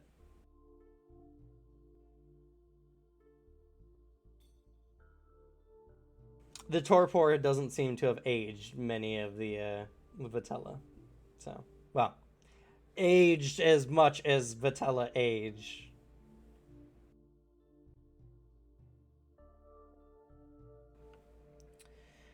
as they're all kind of gathered together in the foyer of the house, getting ready to leave, Donovan is speaking with the head butler,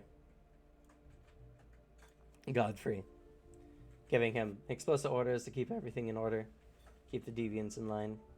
If anything happens, he's to report to Donovan as soon as he can. Donovan shoots a glare to Jacques, but doesn't say anything. And Tristoval, while not glaring, looks up to Jacques as well. And there's this sense of like he's watching you, but you don't sense a maliciousness to it.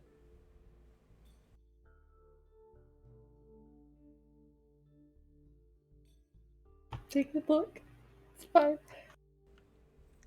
And with that, Lady Amoros leads the large procession of individuals out of the house, with Donovan and Tristoval close behind.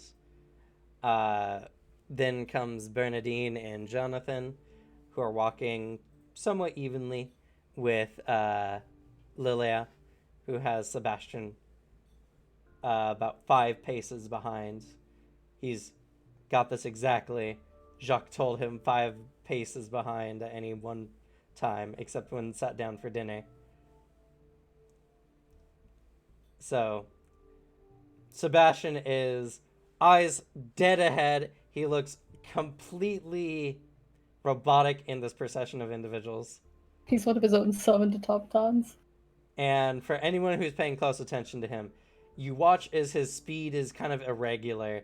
As if Lilia stops and turns or anything like that, his step suddenly slows down so he doesn't break that 5-pace distance. You were told, don't be weird.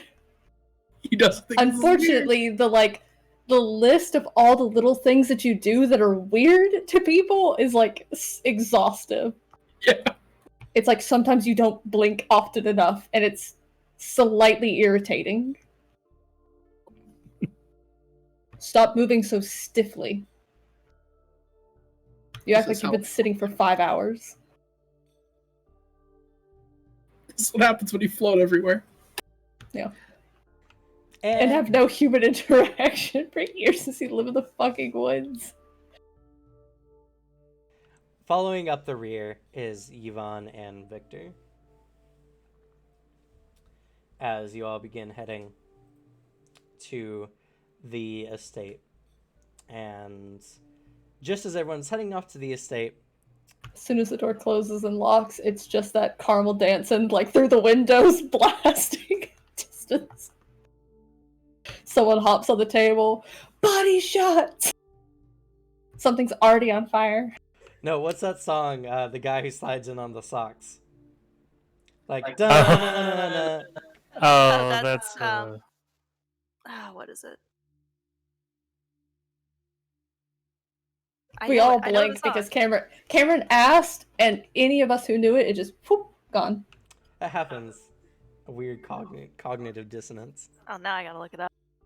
I'm normally good with naming music. I'm unsure. You don't know what I'm talking about? The song? No, I feel like I do, but It's that old time rock and roll. old time rock and roll.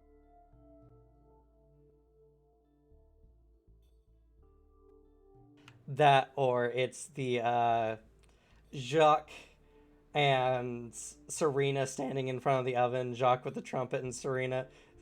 Oh, yeah. She's enjoying it. He's just completely deadpan. I don't know if I understand that reference. There's like a short video. It's an old Vine of like When mom this is kid away. like when mom's not home and like this kid has like the oven door and is just slamming it like a beat to a drum, and then his dad's sitting there with sunglasses playing a trumpet.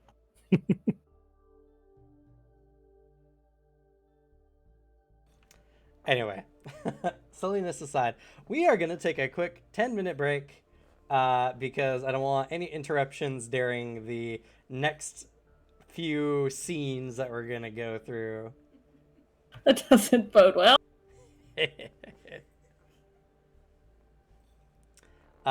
So we're going to go ahead real quick. Checking in here. Survey says 66% of the points invested believe it's going to be a nice family dinner. Well, 34% of you believe that it might be a blood ritual or cult stuff. Technically, those work for either family, so while one's having the nice family dinner, blood shit's happening at the other He house. didn't clarify which household Yeah, that he vote didn't. was for. Yeah, exactly. I mean, the crows could see it as a nice, happy family dinner. And just as humans looking in, we're like, that's some weird cult shit. And additionally, that doesn't count which house is in like physical house. Like the dinner with all of the houses joined together could just be a nice, happy family dinner. While the one at the Ambrose house, while everybody's gone, could be the blood cult bullshit. We will Only see. one way to find out. See you But in we'll 10 be minutes. back soon. Thank you all so much for checking in. If you haven't already, please leave a follow to see more amazing content like this. We'll be back.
God, can you imagine there's people in the world who don't like cats?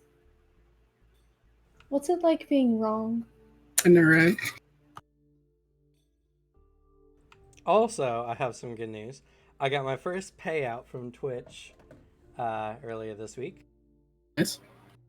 Yo, Brave Ollie, what's up? Just can't say what it so, is on Lots Live. Yeah, I know. Yeah. And with it, I have got my Adobe back. I've repurchased Adobe. They were also out of sale, so I get it for like $20 less. Which is Nice. nice. And with that, the Anima lore videos will be coming out soon. Yo! As I have 2 dedicated video production / game production days. So. Nice. I'm excited to see what you come out with. Yep, it's gonna be a lot of work, but hopefully that will increase the visibility of the channel. So that is what it's gonna do. But anyway, Did you just... now that announcement is over, and I'm being tormented. He tapped my headset. I didn't know what had happened at first. We are going to continue with the dinner at House Rosencratz. Good, I'm distracted. So, as the families gather, following the long pathway that leads up to the house, there is a bit of small talk between the 2 families. As Treya is speaking with Lady Bo and with Bernadine.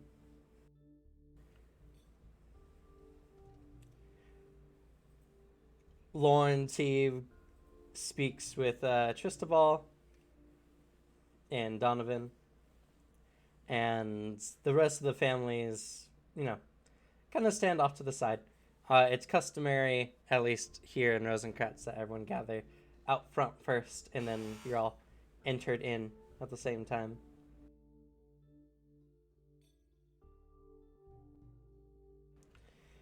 There's a bit of small talk.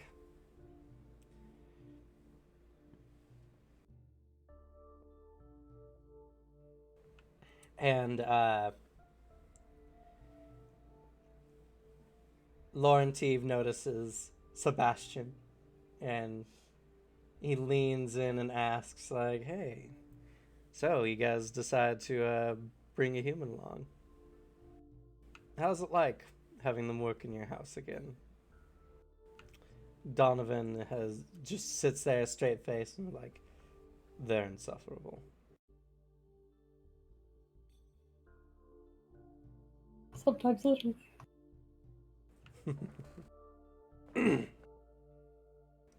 He looks him over, and Lauren Teeve smiles at you, Sebastian.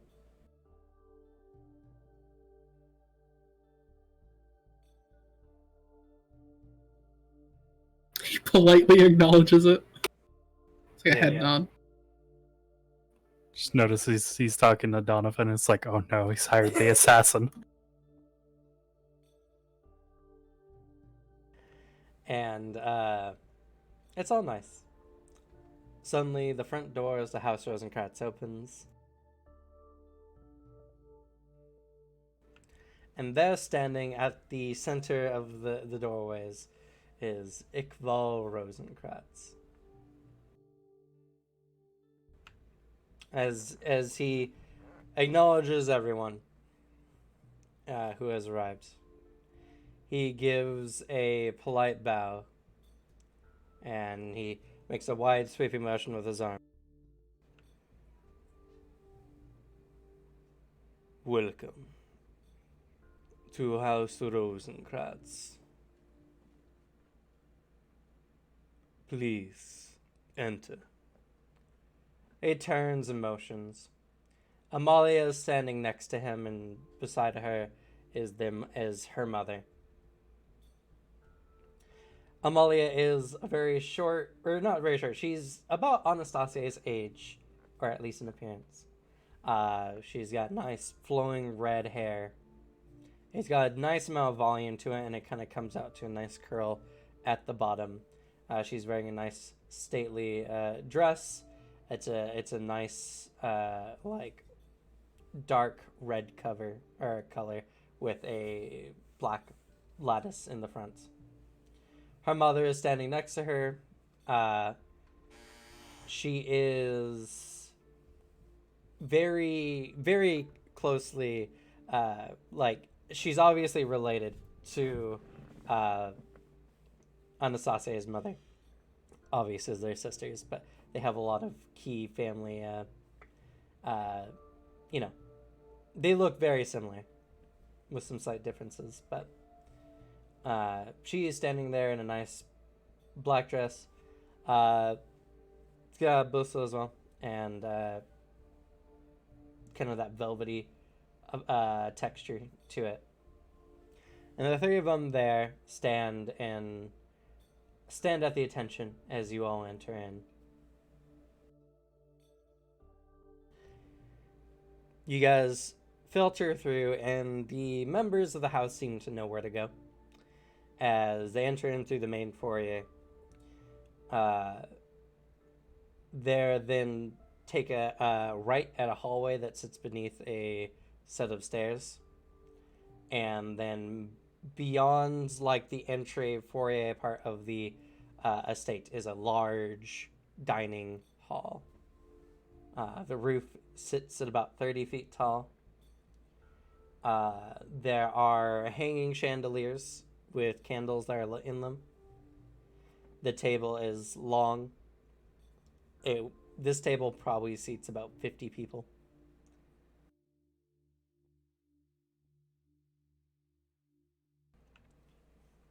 And the family members begin to go to the side. It seems that the Servants take from the table head, the right-handed side, while the Amoros takes the left-handed side. As you all enter in, you see two other Vitella that you guys aren't necessarily aware of who they are. You see a Vitella male. His hair is a little messy, but it's tamed down a bit. He's wearing a nice, like, it's kind of like the suit tops that have, like, the large V cut that kind of go down the sternum, and the black outfit. But he just has this look in his eye, and a very wide grin for a Vitella. And next to him is a female Vitella. She has very dark eyeliner that almost gives her, like, this mask-like appearance, as is just this dark, nearly black, kind of blue, like, eyeshadow eyeliner, just this whole thing. Makes her eyes pop out like crazy, very much showing the very silveriness to them.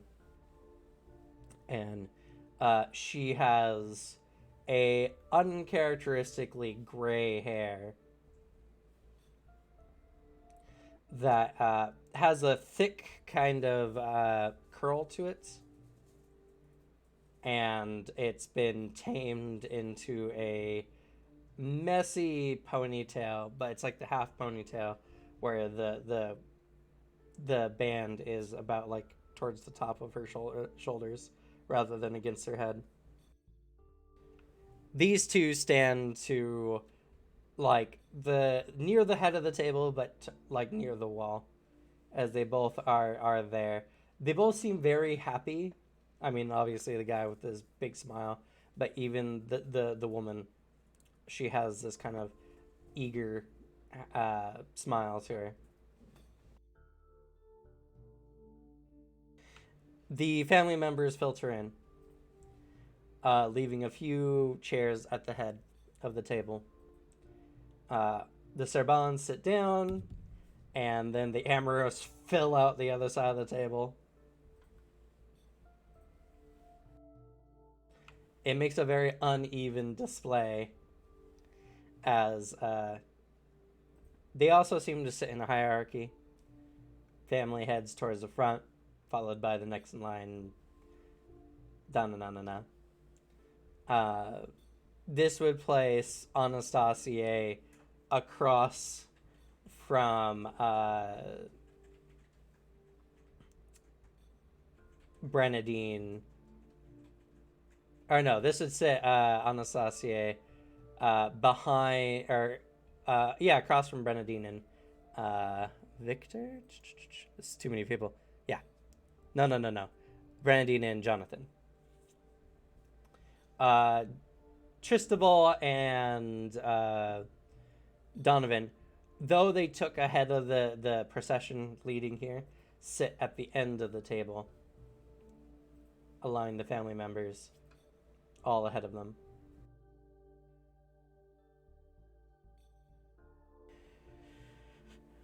Once everyone is seated, they're talking somewhat amongst themselves before the Rosencratz come up with a regal kind of smooth walk. They walk around the table.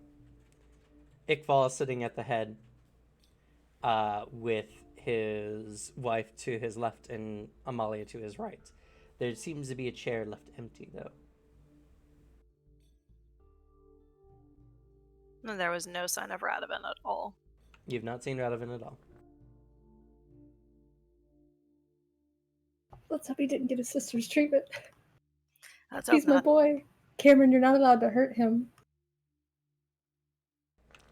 So, as everyone is sitting down, Iqbal stands up, and as he does so, everyone just goes quiet. Sebastian, you are standing on the wall about like 10 feet from the table, doing your best to be a statue, quiet and unassuming. I have a lot of practice in that. I'm sure you do.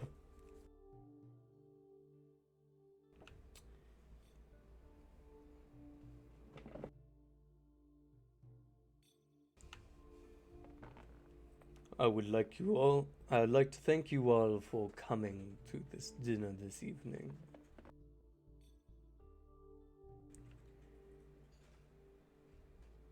Before we start, I would like to address the obvious missing member of my family. As you are all aware, in the time of our torpor, Radovan had taken his own personal stance on how the city shall be run. And over the course of a decade, left his family to sleep in torpor while he had his way. This evening we will be discussing the repercussions of his actions and how I intend to handle them. Just know that currently he is taking his time. He also made offense to his own sister and bound her into a forced torpor for a decade. So, I felt it was fitting that he would suffer the same while we fix this mess.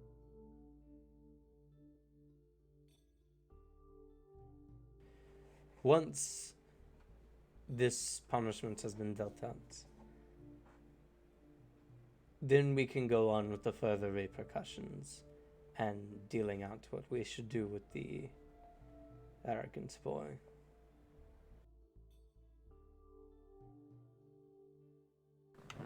But first, it is rude to speak of business before feasting.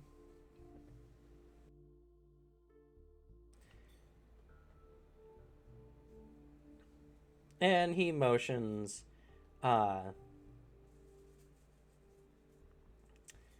as the two Vitella in the back of the room kind of go into a back area and come out with a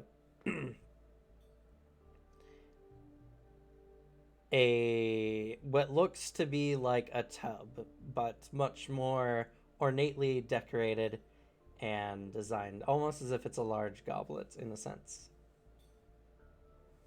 And within it, sloshing the life force of blood.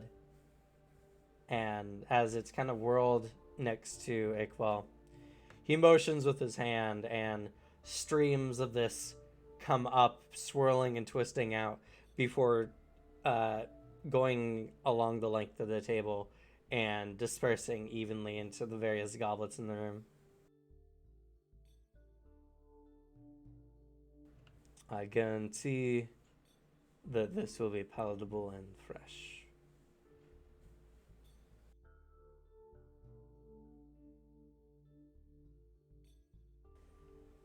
And as the various members of the houses drink, for many you recognize it's Iqbal's very signature style of blood, which is interesting to say.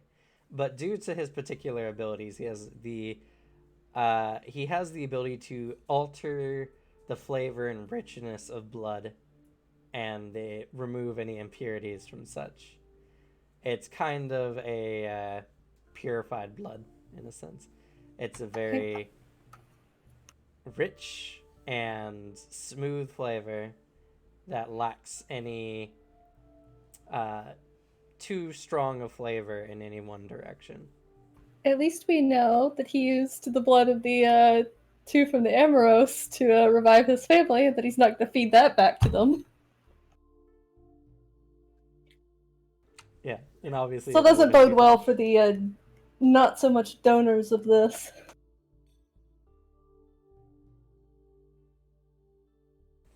So, with this time, they begin to drink and talk casually amongst themselves. The various, the heads of the household speaking to Iqbal. At this time, is there anything that Anastasia or Sebastian would like to do? Sebastian does his role entails, does everything. However, he is listening intently for pertinent information he can use. Anastasia, upon hearing the punishment Radovan's in, quickly relays that to Serena, so she knows what's going on with Radovan, and that he will probably not be able to speak with him. But he's also, for the rest of the part, just gauging the room, seeing the conversation, just noticing how some people in Lilia's presence are a bit more cheerful than they probably should be. Everyone at the table is. Mm-hmm. In fact, now that this has been mentioned to you, you recognize that, like, you are abnormally in a good mood. You've been very serious up until this point, but a lot of that tension and anxiety has been relieved. Can Sebastian still notice this and remove it? This happy emotion. There's that twitch. It's the straight line, but there's the twitch of the smile trying to get through. I would say Sebastian has been subject to her aura enough to have become immune to its effects. Yeah. And for the most part, he just observes. If someone indulges him in a conversation, he will politely continue it. But for the most part, it's just people watching for the table. Yeah. Most of the conversations happening at the table are polite, aristocratic small talk. Many of the family members are just talking about the events of the torpor and what has happened. And there is some off comments about the current going-ons of City Rosencratz itself. and some discussions on that, but nothing particularly interesting on that. Tristobal and Donovan are speaking to each other. But noticeably, Donovan looks over at you, Sebastian, as they're relatively close to your end of the table. Lilia being the youngest of the household and the only ones who are between Lilia and those two is Yvonne and Victor, who are very quietly drinking the blood and observing the room.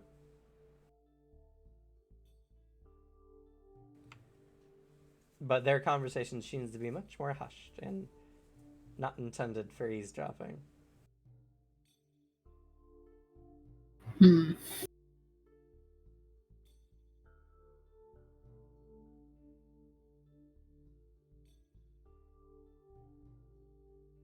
much as Sebastian would like to hear what is trying to be secret, he wants to maintain cover at all costs. So he'll pay extra attention. Now he's kind of curious what they're speaking of, but he's not going to like move closer or anything.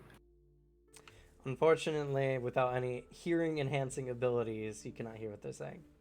Can I create a telekinetic funnel for sound to beam right into my ear? Like an old man, like in those old cartoons. No. Damn it.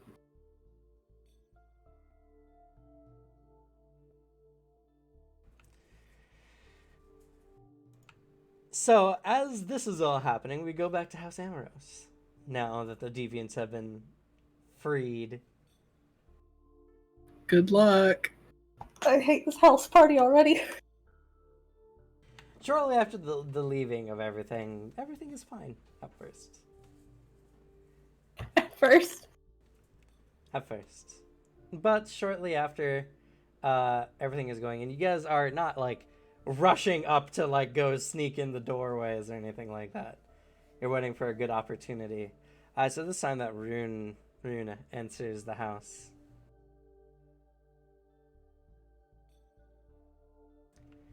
And standing at the foyer, he calls out loud. Jacques, I need your assistance. Wherever he is, there's just a moment of composes himself and heads to the foyer. As you were walking down, he is grinning at you. Oh, I don't. And as you approach, he says, yes. I would have come to find you, but I'm in a bit of a predicament. You see, he lifts his foot, stepped in some shit while I was out walking around town. And I'd like you to clean this for me, please.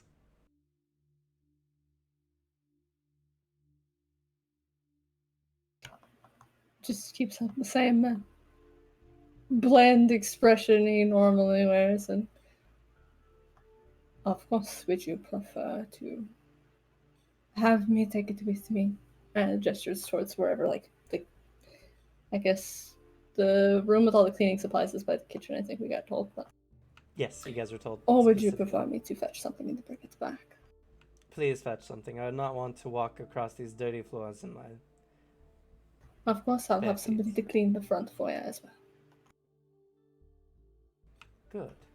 Good. Flip the pace off.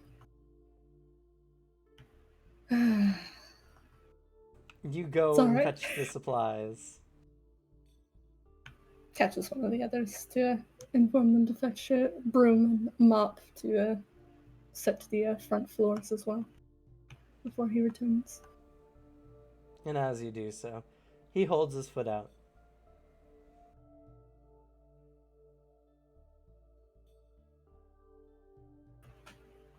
Is there like any like furniture for seating there? Yes. He holds out a hand to gesture to take a seat.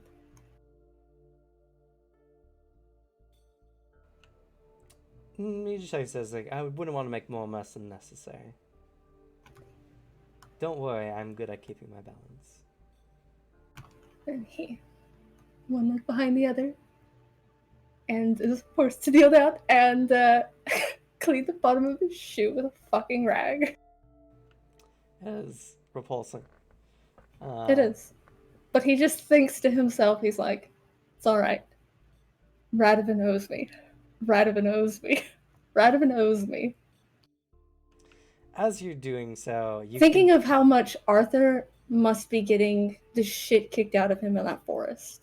God, he hopes he's cold, wet, miserable, except he can't be cold anymore, and that just kind of irritates Doc more, but like it redirects the anger partially. He's mostly just keeping enough of a grip on his ankle that he doesn't try to touch him with the shoe. Fair. As you're somewhat distracting yourself, just trying to like, oh, just get this over with, you can feel Rune lean in,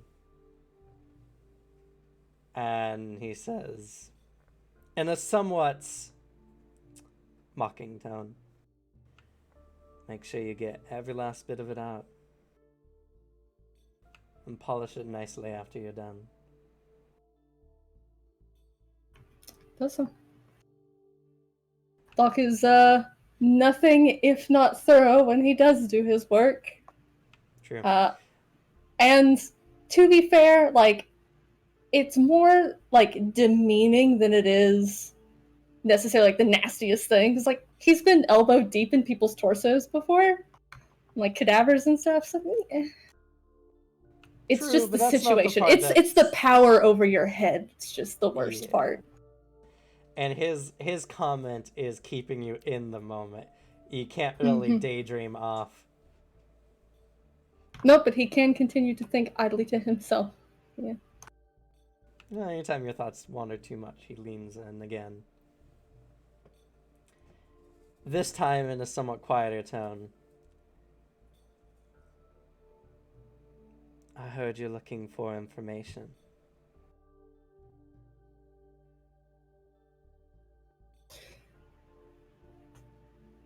There's a like a moment of like consideration after, as if he's like checking a line or something, and then just, of course.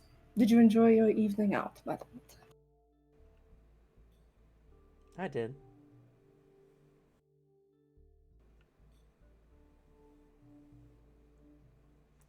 Would you Your like opinion help? on the city? Yes. It's quite difficult to find animals in the city, you see.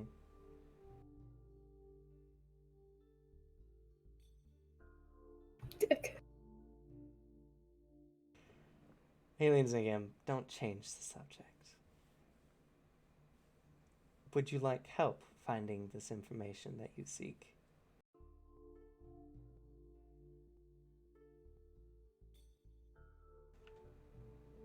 Let me put it in another way. You have a prime opportunity to snoop around. But if I keep asking of your services, that would be quite hard, wouldn't it?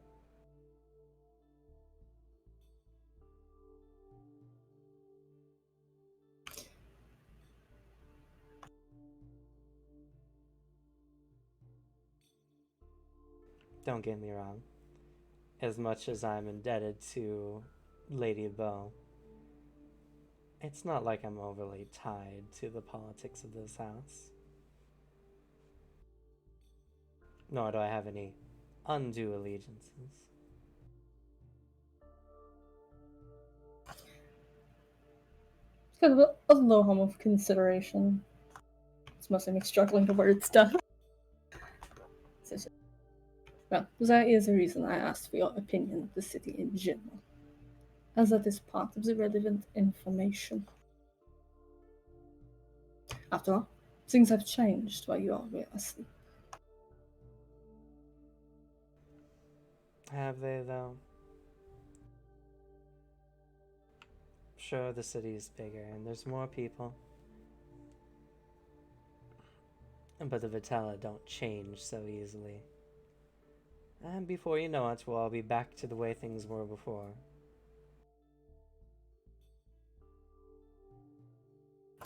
Would you prefer that?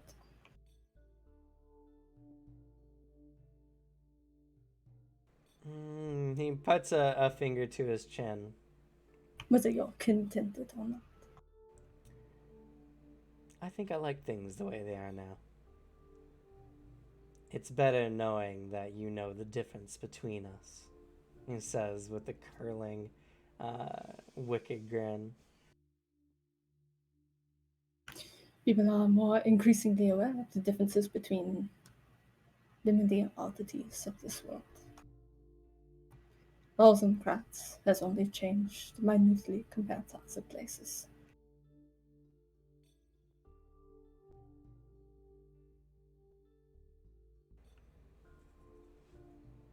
Still, seeing the fear in mortals' eyes as they see a predator walking in the streets is satisfying in its own way.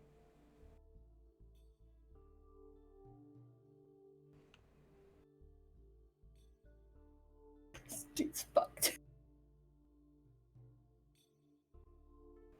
Though,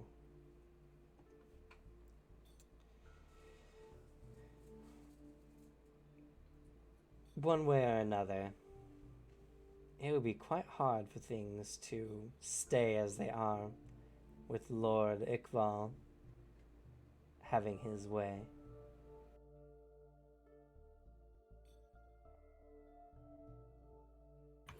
They would indeed.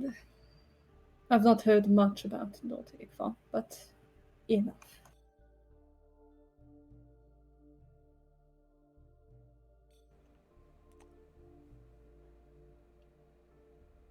You're a noble, or noble born, aren't you? He glances up for just a moment before returns to his work. Yes. This must be the most frustrating thing, isn't it? He pauses and he actually, there's the faintest bit of like a tiny little smile on his face. Just, no, not the worst. I know you're This lying. city full of zombies was the worst. But this is different. This isn't just harsh because this situation is difficult. You've never been in a situation like this. Bending Not- over and cleaning the shoes of another noble. It must I'm be sure there are really- plenty back home who are jealous of your current position.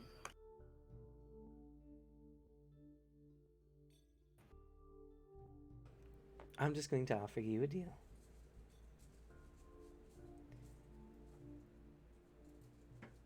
If you can put up with my orders, then I'll tell you a secret about the house and allow you to do your business unaccosted.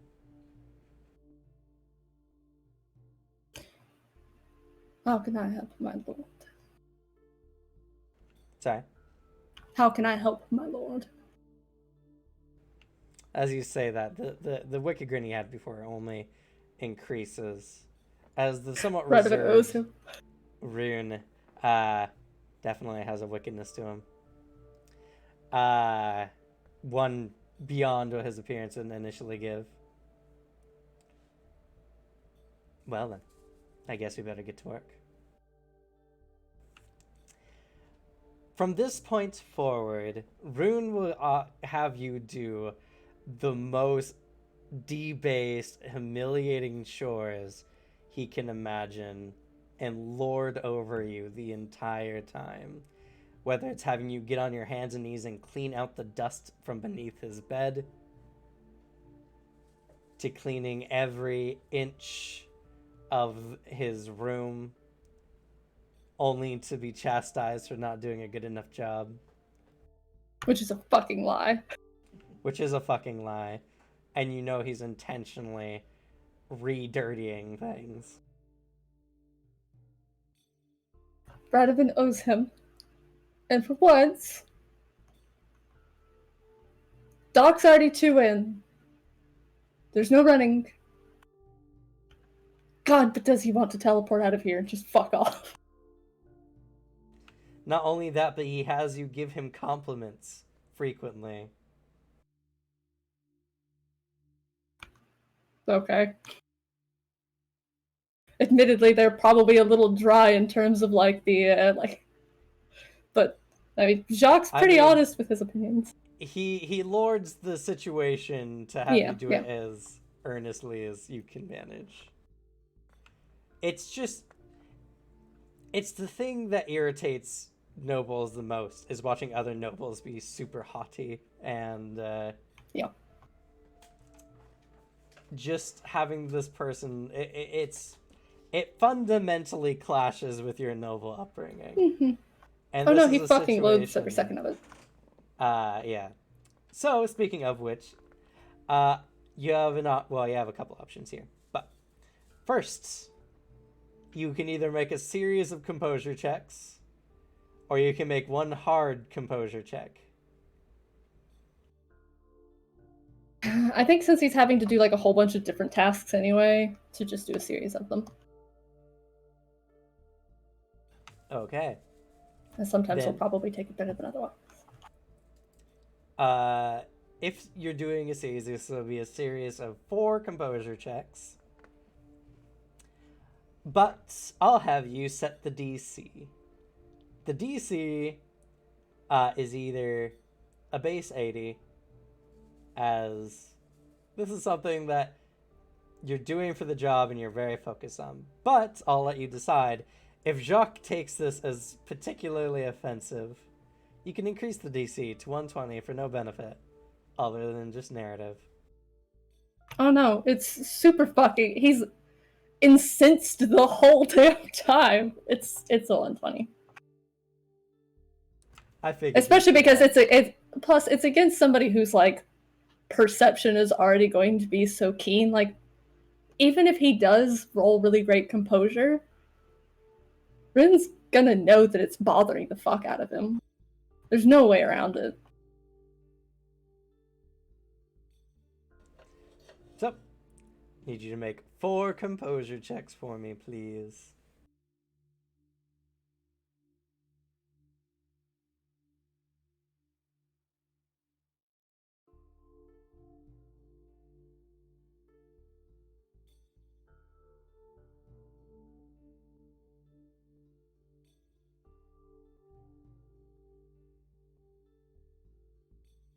While you're doing that, we'll just paint more of a picture of Jacques' dismay as, I mean, it's that skin crawling. It's when you know someone's just being a terrible person, having you bend to their every whim, and every part of you that seeks justice just wants you to punch him in the mouth.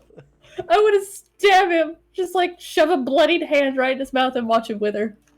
It's like Alex staying logged on to Roll20.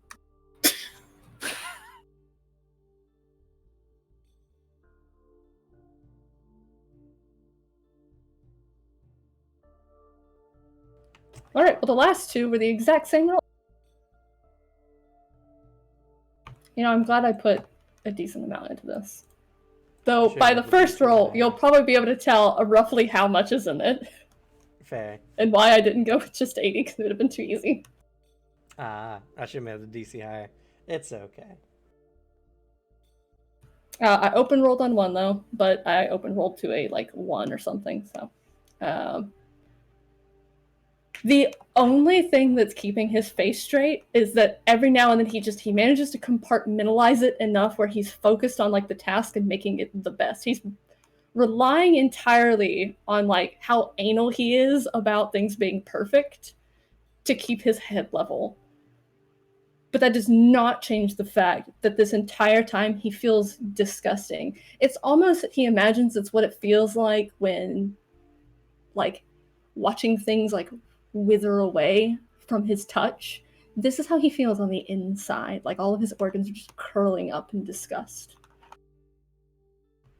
As each little thing just trickles a bit more under his skin. Nobody should talk to him for days after this. He's gonna snap.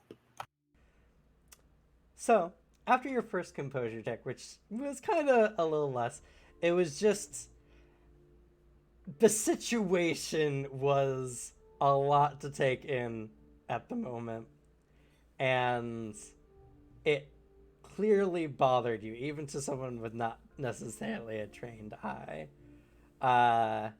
This only seemed to have made him happier and make this bargain much more worthwhile.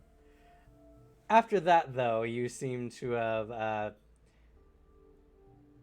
you set yourself, you killed every sense of nobility inside you, and you set yourself focused to the task, and after that you were very steadily keeping it. But ever since that first break, he's just been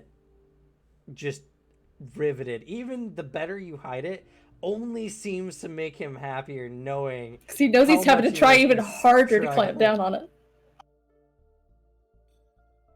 No, and every now and then he gets like a little too snippy with his response to something and has to rein himself in.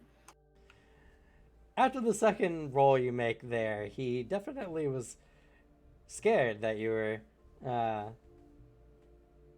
maybe too acclimated to this. The other two were when he started asking for compliments, and Doc's like, "You are nothing of value. Vitella are just pretty. That's it. You guys are aesthetically pleasing and absolutely zero anything else. Except Radovan, I guess, has some taste. Not that I would admit that to Radovan's face." Regardless, after this is all done, he seems very satisfied with the endeavor, which only makes you sickened worse.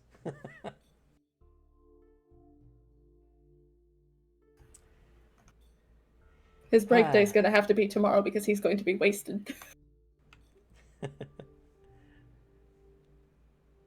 Well, you definitely held out better than I thought a mortal like you could. Twisting the knife before he releases you. Yeah. Go ahead and get the jabs in. But fine.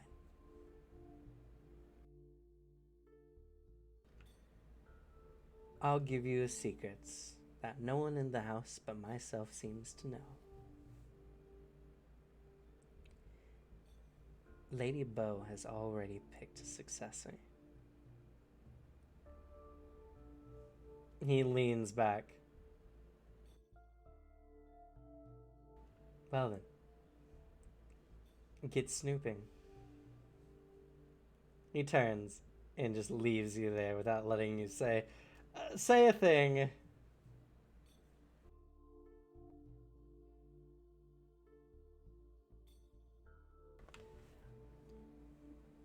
We go back to the dinner, though. He dies first. If this ever goes bloody, he's getting stabbed first. Unless somebody fucks with Serena. You have no idea how long I've been waiting for that moment. Jacques' gonna stab him first. He's going to. This is the one time he's. Nightmare. It is. God, it's awful. He knew that something. He felt it in his soul that something like this was going to happen. The moment Leaf brought up them hiring people, and he's like, no, fuck. I'm obviously more prim and proper than everybody. Somebody's gonna sniff it out, and like any noble would, they're gonna take advantage of it. They love to see people break. It makes them feel good about themselves. You were not wrong. Your instincts were spot on. He knows his own breed.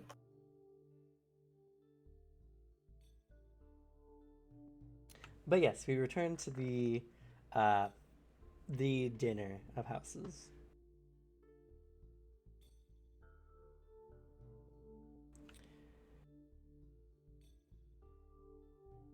Gotta pull up my notes, gotta have these names on hand.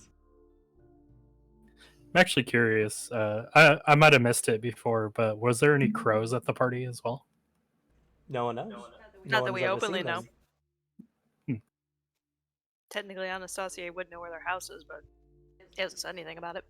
The only thing that's been mentioned is there's 2 Vitella that no one recognizes. Fair.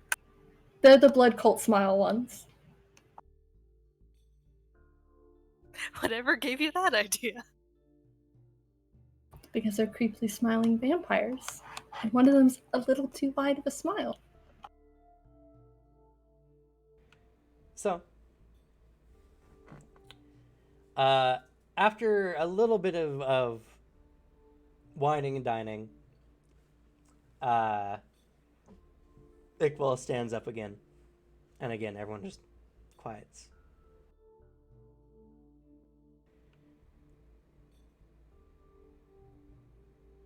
This is the first meeting of houses in several centuries.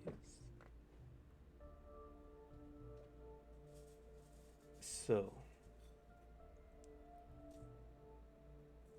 it is apparent that much has changed since our interring to the Great Torpor.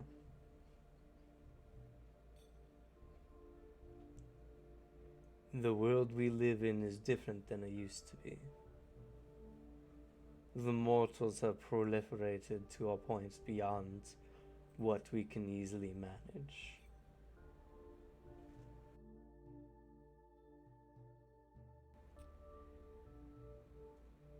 But we are all still here. Even with us gone, the city has not been razed to the ground, nor were we staked in our beds.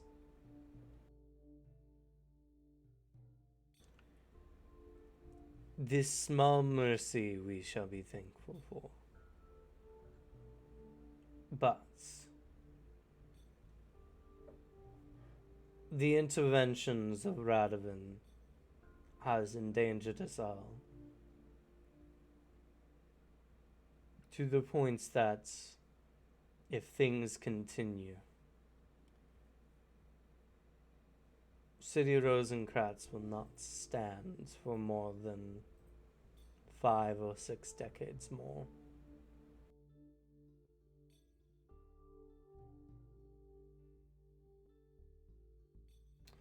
Asaban, I'm sure you have reports relating to this.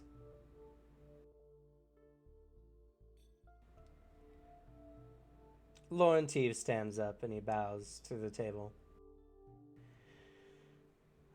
Well,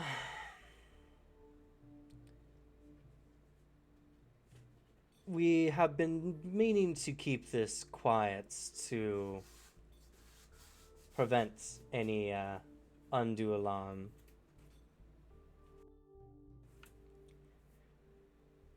But due to Rosenkratz's increased trade routes to Gabriel nearby, and the current destabilization of the Empire, we've been notified that a group of religious zealots have been gathering to make their way to our city after getting word that the Lord Mayor was offering a blood tax to his citizens.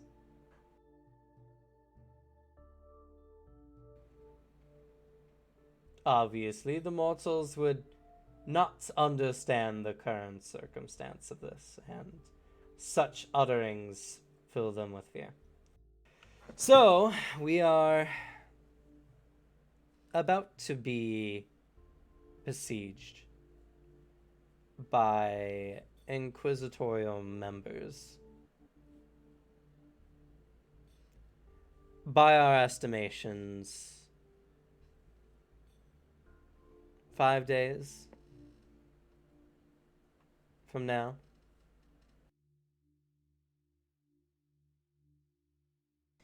Though, you can all be set at ease to know that House Serban is aware and set to handle this. With that, he bows and sits back down.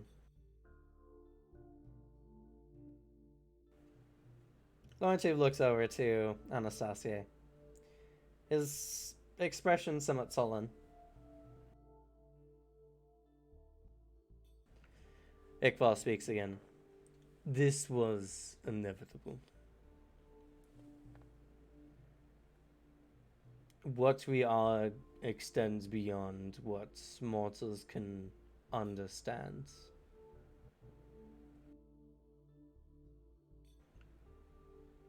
And so, we must deal with this.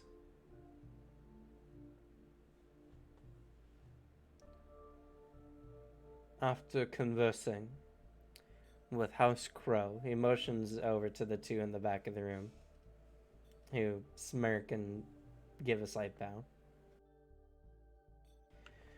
We have come up with a solution. And something that I've been planning for a long time, regardless.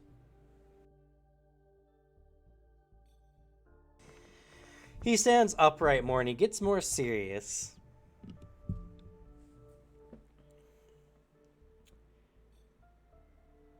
I'm sure many of you don't know of the history of my family.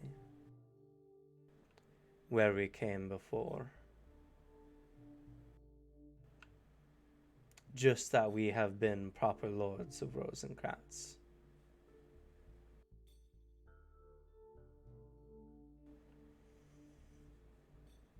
In honesty,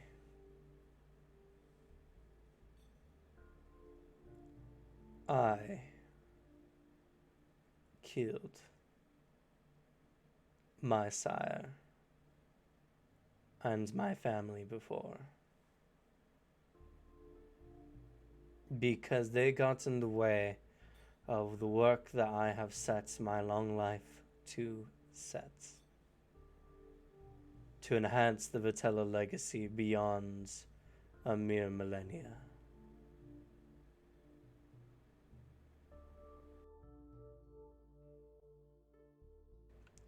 He motions down the table to Yvonne, who stands. Yvonne is not my sister. She is my great-great-grandmother. The various members of the houses look in shock and awe, as this would place her to be rightly well over her second millennia in age.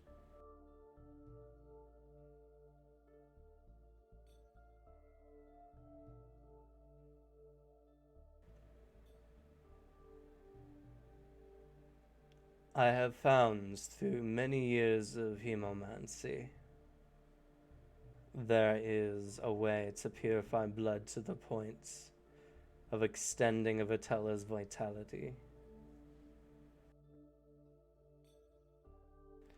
With a sufficient amount of blood that has been compressed and synthesized down to its utmost limits, once every 5 decades or century, with the proper ritual, one's postponement of torpor can be assured.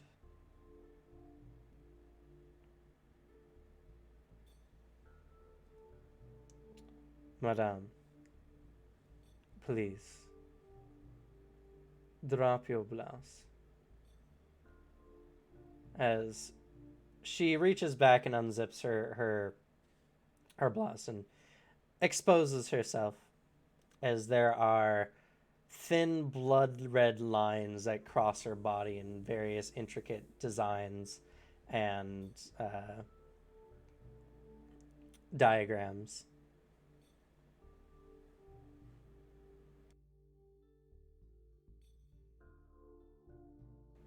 This is the sacrifice of only 50 mortals.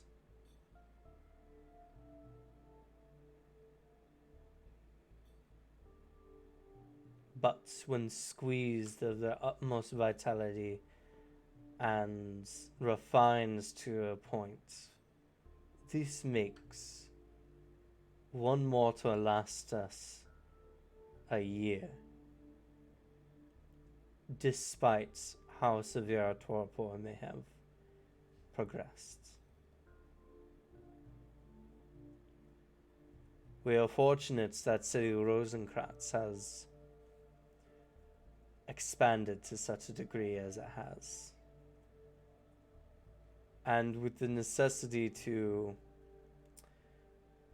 return the status quo, I believe now is the time to enact my plans.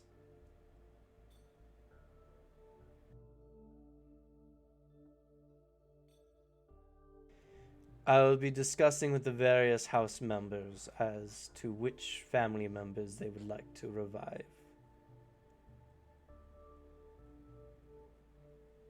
And we will further increase our influence over City Rosencratz.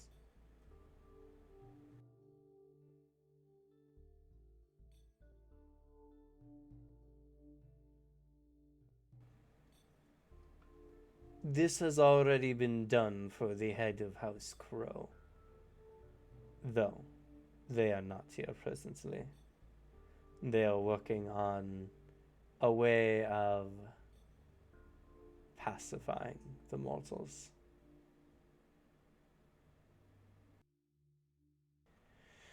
The crows have been handed down from our great First Lord the art of unending darkness, the barrier that provides us with protection from the lights. With the head of House Crow currently working on it, we can manipulate this barrier to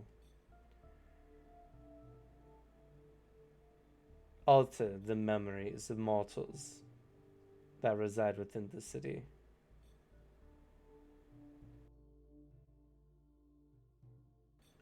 So that even though large numbers of their kinds may go missing, they will be unalerted and unaware.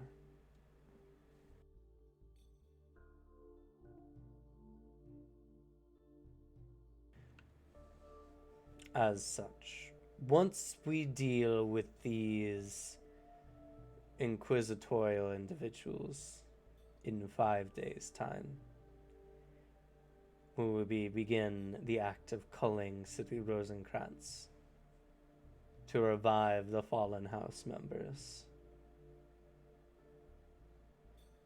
and pacify the city, rectifying what Radovan has done.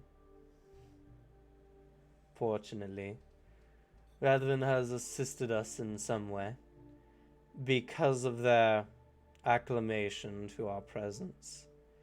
They will be unaware of our workings in the city, and we may traverse around setting up the ritual.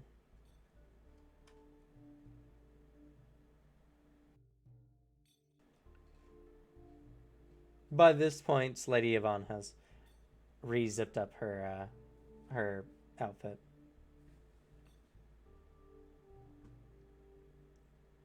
So, that is all I have to say this evening. So I'll extend it to House Serban, who has a declaration they'd like to make themselves. Orentive stands up again.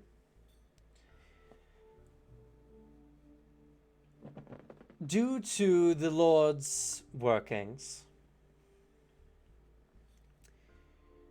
we have been put into a unique situation where we can enhance the city's defenses with not only more knights, but knights who are more experienced and already fit to fight without needing to spend decades training new knights.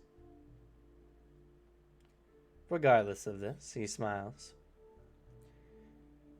We would also like to make the announcement that Anastasia shall be joining the Heartless. See, motions down to you, Anastasia. He nods in response.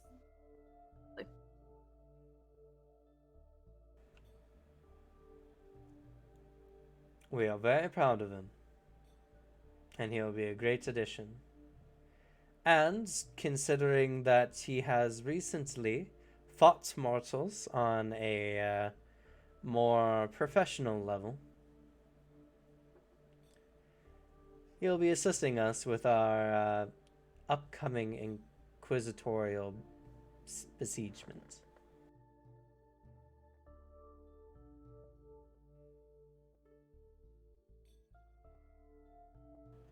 With that, the various members of the table begin clapping. Trey looks over at you and he seems genuinely proud.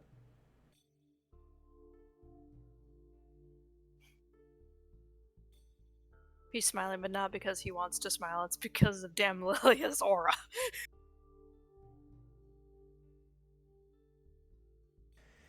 So, be aware that the Heartless shall ever be dedicating ourselves to City Rosencratz, as he bows and takes a seat. Iqbal motions over to Lady Bell. Is there anything that House Amoros would like to add to this dinner?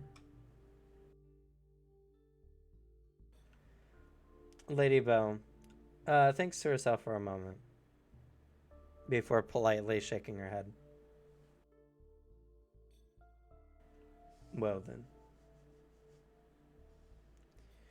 There'll be much to discuss for the coming days ahead. And I'm aware that this is at a pace that we are unaccustomed to. But the mortals do not have our lofty timelines. And as they are the ones we are dealing with, we have to work on their schedules. Once everything has been set, we can take things at a more proper pace.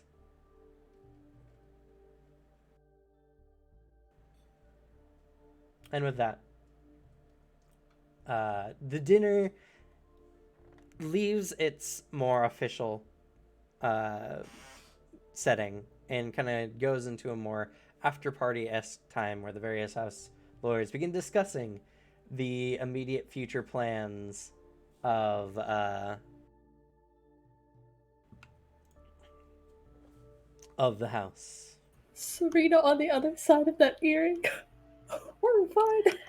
Yeah, he's passing it along like he told Sebastian he would. Poor Serena, though, except She's being harassed by a bunch of the deviants, and it's just like the whole time. Oh no. Oh, This is not looking good.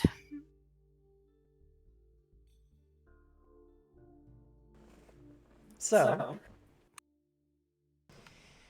with this, time moves forward. Jacques, as Serena, which I had Do an you want to event let planned. Devin do something? I had an event planned for Serena, but we're currently running out of time, unfortunately. So Serena's events will have to be passed, unfortunately. It's okay. I'm sure another will come up soon enough. But to make sure, especially with the missed sessions and the current timeline it's fine. going. I just wanted to check. No worries.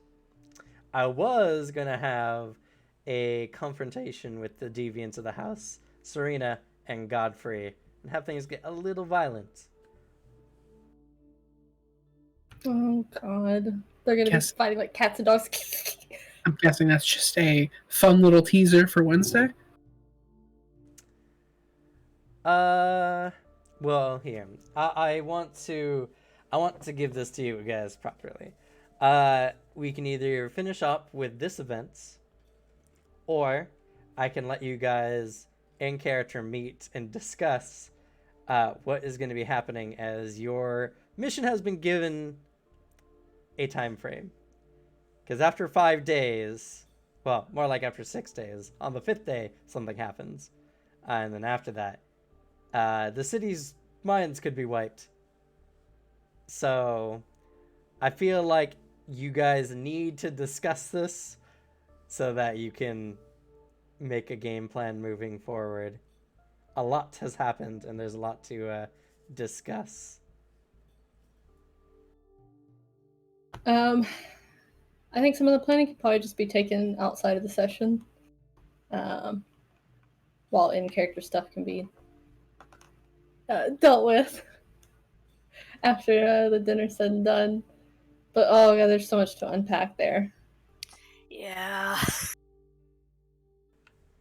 You know what I can do actually is we can end a little early this session. Pick up with Serena's events and let you guys talk it out next session, and then move on from there. But we're now on the clock. These sessions got to be some value because you guys don't have a lot of time. So I guess we'll come up with an itinerary to get Wednesday real fucking moving. We'll have to make a game plan. And for this one, I guess go ahead and wrap up with whatever info I guess Doc and Leaf managed to grab while we do Serena's circus starting next time. I'll leave that for next week because I don't want you guys to discuss too much off screen. We are recording this after all, so.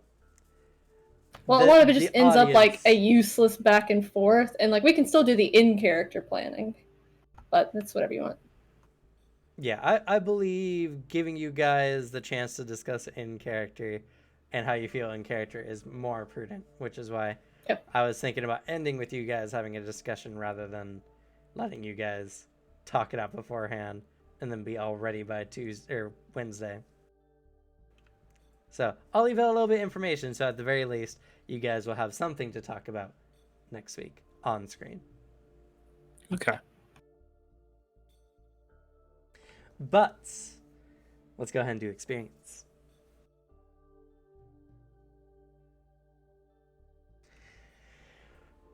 Interpretation for the session. You guys honestly didn't get a lot of chance to roleplay this session. Unfortunate, a lost story was happening. So you guys will be getting 10 experience points for that. 3 experience points for being here. On Sasuke, you get 1 of those. You lose 2.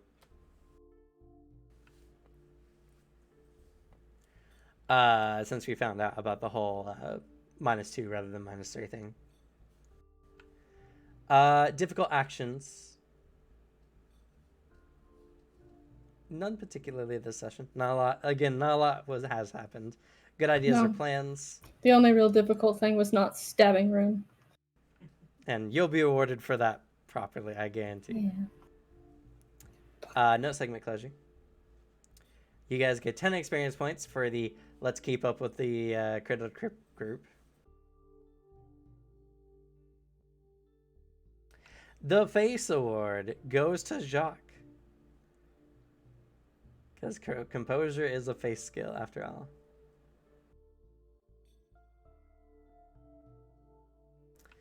No utility awards this session. Probably next session with teleporting and all that kind of stuff coming into your spy work. No combat awards. Okay, maybe next week.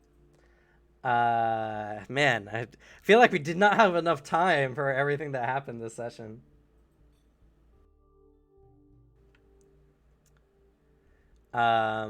Pity award goes to Jacques.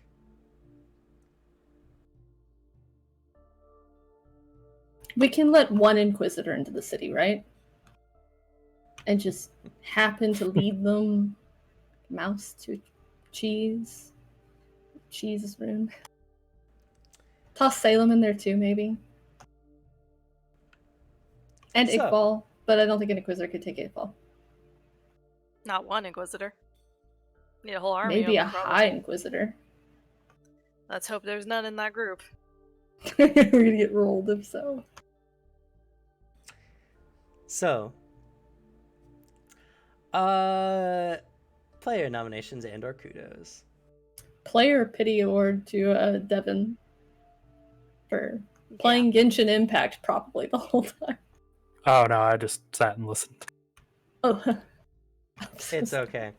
As was happens. last session being mostly a Sebastian session, this session being a large part a Jacques session, Serena will get her due. I promise you this. I'm sorry in advance. I like how every time you guys have your own Same session, you're guys. like, oh no. We have to hype it up, Cameron. What do you want us to do? Just make no reaction? What interesting content. We're trying to hook the audience here. I agree though. Go ahead, Serena, take a player award. It's not fun listening the whole session. Unfortunately, this is just the kind of scenario we're in. And each of You y'all didn't will even get to do your dailies. It's all right. I got to have some interesting conversations with my fellow players at the beginning. You're friends with Anastasia now, whether he thinks it or not. True. In all fairness, he'd be more receptive to Serena. She's a bit more mellowed out compared to Fenwith. So hurtful. He did say he missed Everything Fenwith. he does is to be friends with you all. He said he missed you. Oh yes, I have to give out the outcome for this. Blood ritual and cult stuff wins. Yep. But none of that happened. It just got talked about. True, but I wouldn't qualify this as just a nice family dinner either. I mean, it was for the Vitala. Except Anastasia, who's realized, oh no. Oh no! So you guys have earned your winnings. I lost 1,000 points. I didn't realize anybody got any of them. I thought they the just winning went to- side gets Yeah. the wagered. Someone got 32,000 points. Sam. Yeah! I was fucking with Suzanne. Did you not see us back and forthing the whole time? And then, like, 5 seconds too, I just put a bunch in. Just fuck with her. We were pretty much equal the entire time, except my side had, like, just a little bit technically over, so they were both 50-50. And so then she'd put 1,000 on top, and then I'd put 1,000, then 1,000, 1,000, 1,000, 1,000, and then, like, 7 seconds to go, I just put, like, 10,000 or something in there.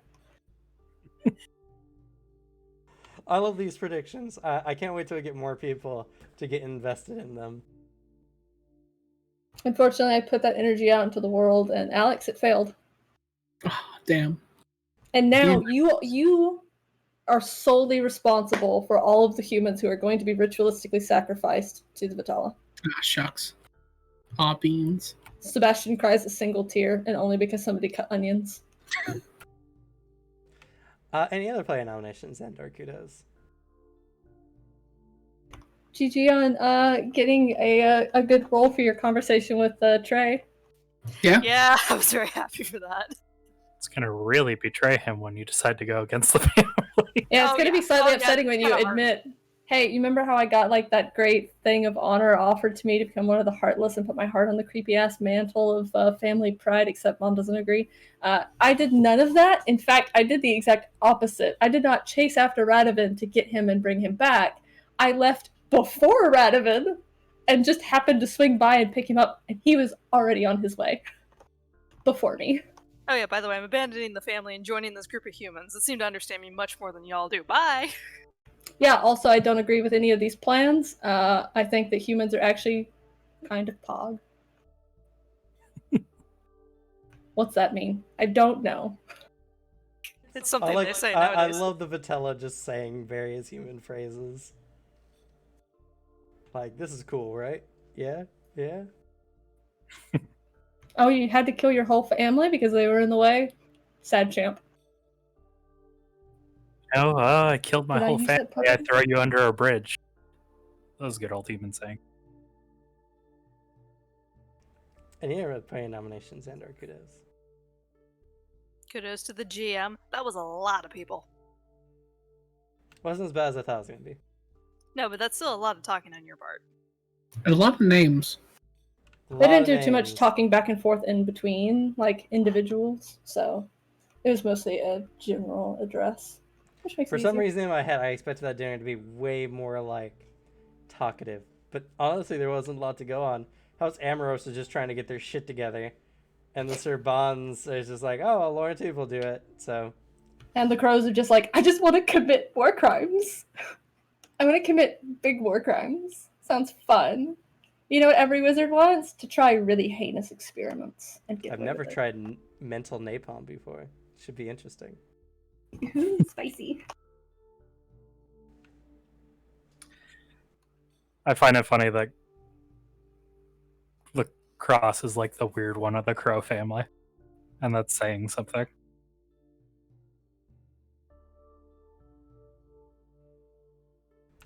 Saying something in their creepy ass family. But if we have no other nominations or kudos, Like you said, not a lot of role playing, not a lot Yeah, of room for rewards. unfortunately, this was a narrative piece session where you guys have now been given some revelations. Speaking of which, how did you guys enjoy the session? What interested you the most? The dinner. We got a lot of setup. I'm scared for some of these events. I hope we fucking find the First Lord in the Ghana Forest. Soon. Yeah, here's the problem we have with that one, though. We somehow have to get back within a good time frame, unless we're teleported out. There's no hoping way. we can convince him to like give us a fun little teleport. Like, here's an escape rope. Have fun. Made it to the dungeon. Here's a little staircase. Elevator Instead, back to the entrance. Yeah, exactly. Instead of him just being like, well, you convinced me, as he's in his, bathrobe, wife beater, like boxer shorts, watching the TV of our exploits. As I'm still picturing him with two, like, a little blood, like, beer hat filled it with blood, as he just like, well, I'll help you. This Radovan fella seems pretty nice. All right, I'll meet you there. Run along now.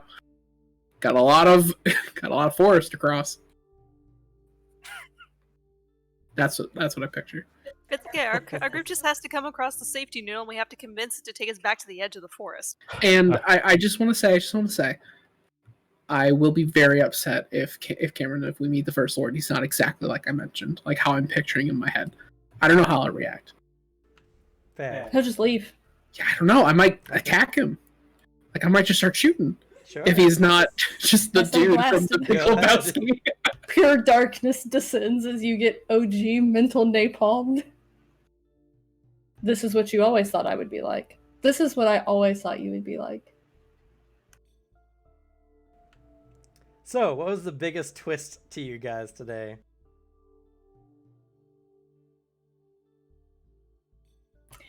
It's like upsetting to know that like Iqbal killed his whole family, but it's more the issue of like nobody really had a reaction to it. Like that's like the most heinous of crimes. Like the Vitala are so like, there's only so many of us, and we're not humans. We're better than that.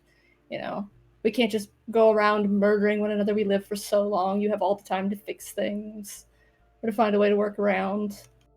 It's like, yes, I murdered literally everyone in my family except her. And then proceeded to marry her off to a family that doesn't seem to contribute too much to his goal, other than the fact that the head is a bleeding heart. Who knows? But yes, that would be something that'd be a lot more skeptically looked at if it wasn't Iqbal, who everyone is rightfully afraid of. Also, to be fair, this whole city was crafted by him. That does not make him any less viable here as a leader. I say we be the monsters he wants humans to be. Let's just murder him. But we gotta make all the Vitala also agree to murder him. Though it is interesting that the biggest twist is Iqbal killed his family. Of all the twists this session. It's not like the biggest twist in terms of that. It's that like even though they're scared of him, it's just like, I don't know. I guess it's just like just how much like that was just glossed over. Like nobody reacted, nobody cared. More was just like off-putting than all the rest of like the information. The whole thing's still fucked. It went from like, yes, I can do blood magic to extend our lives. All we have to do is sacrifice humans. Also, there's a bunch of Inquisitors on the way. Also, if we do this magic and sacrifice a bunch of humans, then we can erase all their memories, keep killing them off without them realizing it, bring back even more Vitala, which would require even more human sacrifice. It just kept snowballing. So it was all the twist. It was all just one big twist. But I guess on a more like individualistic level, that's why the like I murdered a whole bunch of Vitala, and like that's you don't do that. You're not supposed to murder the Vitala. I think the biggest twist was that Ruin went and intentionally stepped in a pile of shit. And then had to like walk on his heel awkwardly the whole way back so it doesn't like get off too much. Oh no, he just walked on a plane. He ground that shit deep into the crevices of his shoe. I hope someone saw that. It was just like, the fuck? Just kept walking. The rune thing was... I've been waiting so long for that. He Rune recognized has you to. as a noble right away. I don't know why, but I just get like the Kira moment from Death Note, where it's just all like, I step on a piece of shit, and then I have him clean it. Choir music. I think the biggest twist for me was like, oh yeah, Inquisitors will be here in 5 days. That came out You're of like- fucking nowhere. Just casually grabs Laurentive's arm. Why the fuck didn't you tell me that? Oh no, there's gonna be a conversation as soon as this dinner's over. There's gonna be a conversation. Just what the fuck? What the fuck was all of that? None of that is okay. So, like, I noticed that in the past you told me to make friends with humans, and now I notice you're supporting this. You better be lying. Also, if you're gonna bring back more experienced people of the house, who's gonna be head of the house? Not your ass. I don't know. Lauren might actually go for it. He seems the guy. He's like, I want to go on an adventure. I want to do what the hell I want. He just got saddled with it because he's the oldest. I hold out better hopes on Laurentine. He's in an awkward position here, and everyone's scared shitless of Iqbal, so. Not shitless enough to clean Rune's shoe, though. Another plot twist? How quiet House Amoros was aside from Ruin. Granted, we haven't gotten to Serena's side of it. Yeah, that was on the other wing of the house. Oh yeah, but for the entirety of Jacques' wing, the house was quiet. Aside from Ruin and his comments. Yeah, no, that was in the lobby. Again, I was planning to have Serena's part be this session. Yeah. We just... I don't know how these sessions happen where it's just like, it feels like nothing happened, but 4 hours have flown by. Yeah. Also, I like to imagine that literally no household staff were anywhere near any of that on the basis of Doc's withering fucking glare alone. Just turn a corner, whoop, I'll find a different way to whatever I'm doing. Rune's sadistic grin was just like, oh, this is not good. You know, the double combination of the two of them is scary as hell. Yeah, I'd avoid that shit too. Manic grinning vampire. Man who looks like he's 2 seconds from a homicide. Oh god, wait till Jacques finds out Radovin's sealed up in a coffin like his sister was. Do you know what he can't do from inside of a coffin or locked in a room? Pay me back for cleaning shit off of a vampire's shoe. Sounds like we have a rescue mission, possibly. Also, who's he going to have educated conversations with? Certainly the fuck not Arthur. And Sebastian has the, like, personality of stale Mazda.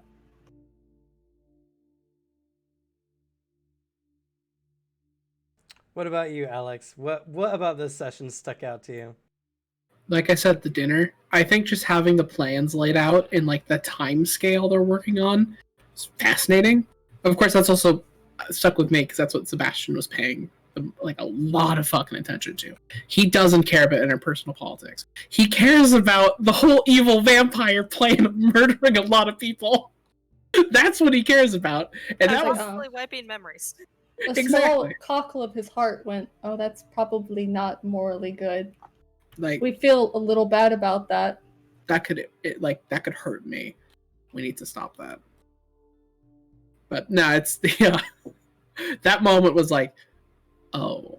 Also, they revealed that Inquisitors were coming by. I'm not surprised, but I also was in the moment like, yeah, that makes sense. Yeah. Makes sense. That's what would happen. Don't forget, you need to hide that lawbringer. Can they sense where lawbringers are? By the way, I don't know why they would. cool. I'm hiding under his bed. Just go Wow, under no one would ever check under a bed for something hidden. Why would they break into a random like in room? No, secretly you just have it in the mattress, and no one would ever check like inside the mattress because I'd be so uncomfortable. No one would hide it like inside of Exactly. it, He except just he sleeps- hovers above it, so it doesn't matter. Yeah. I now have this image of him using the lawbringer, but it's stuck in the mattress, so he's swinging around a mattress. Coat the mattress in a supernatural creature's blood. I need the bonus. I honestly just want one Vitala to like fuck around too much once it gets to like combat stuff. And I want Doc to stab somebody and kill them with the venom so he can make direct eye contact with Rune and be like, do you regret? You should leave. You should run. I'm not going to come after you. I want you to live in fear that I'm going to follow you and do this. History's gonna repeat itself all over again, but for a different reason. Doc might have a few power fantasies. Oh, no, absolutely. That's when he gets like, that's like the only time he gets smiley is like in the Black Sun base. When like we were in a position to like, you know, we could have murdered all those guys and like, you know, we were getting information or whatever, but like we obviously had the upper hand. Doc's just sitting there pleased as punch because I do love having power over people. I never said Jacques was any better than these guys. Admittedly, he mostly does it when people deserve it, at least to him. He spent enough time with regular people to have some semblance of like humanity, kind of. Mostly just because it's inconvenient. It makes him look bad. He doesn't want to look bad. How did you like Rune, by the way? I crafted him specifically for this. I want to know how well I knew it had to be coming. I did not trust the fact that like he hopped up there and like took a look at Dog and was like, and then left. And, like the fact that he hadn't done anything leading up at all, I was like, no. He had the exact look of a cat who somebody just brought a canary in a cage into their house. It was like, ah yes, I'm gonna fuck with that. It was only a matter of time. He had to be up to something. But I mean, how did you like how it went, narratively speaking? I enjoy that he waited for the perfect moment. And it's just, I have the worst offer for you ever. Demean yourself entirely at my whims, and I'll give you not only the chance to get information, but I'll even give you some myself. And then just, like, I kind of enjoy Doc suffering because, God, he really does deserve it. He's just an asshole all the time. So it's not like he doesn't deserve to be menaced. So, like, I enjoy Rune being a dick. But I also want to stab him. I would also enjoy watching him be stabbed. Yeah, he's not a nice person. No, I don't think he should be allowed to interact with other, like, sentient beings. So I'm curious, what was the most surprising thing about the twists that happened?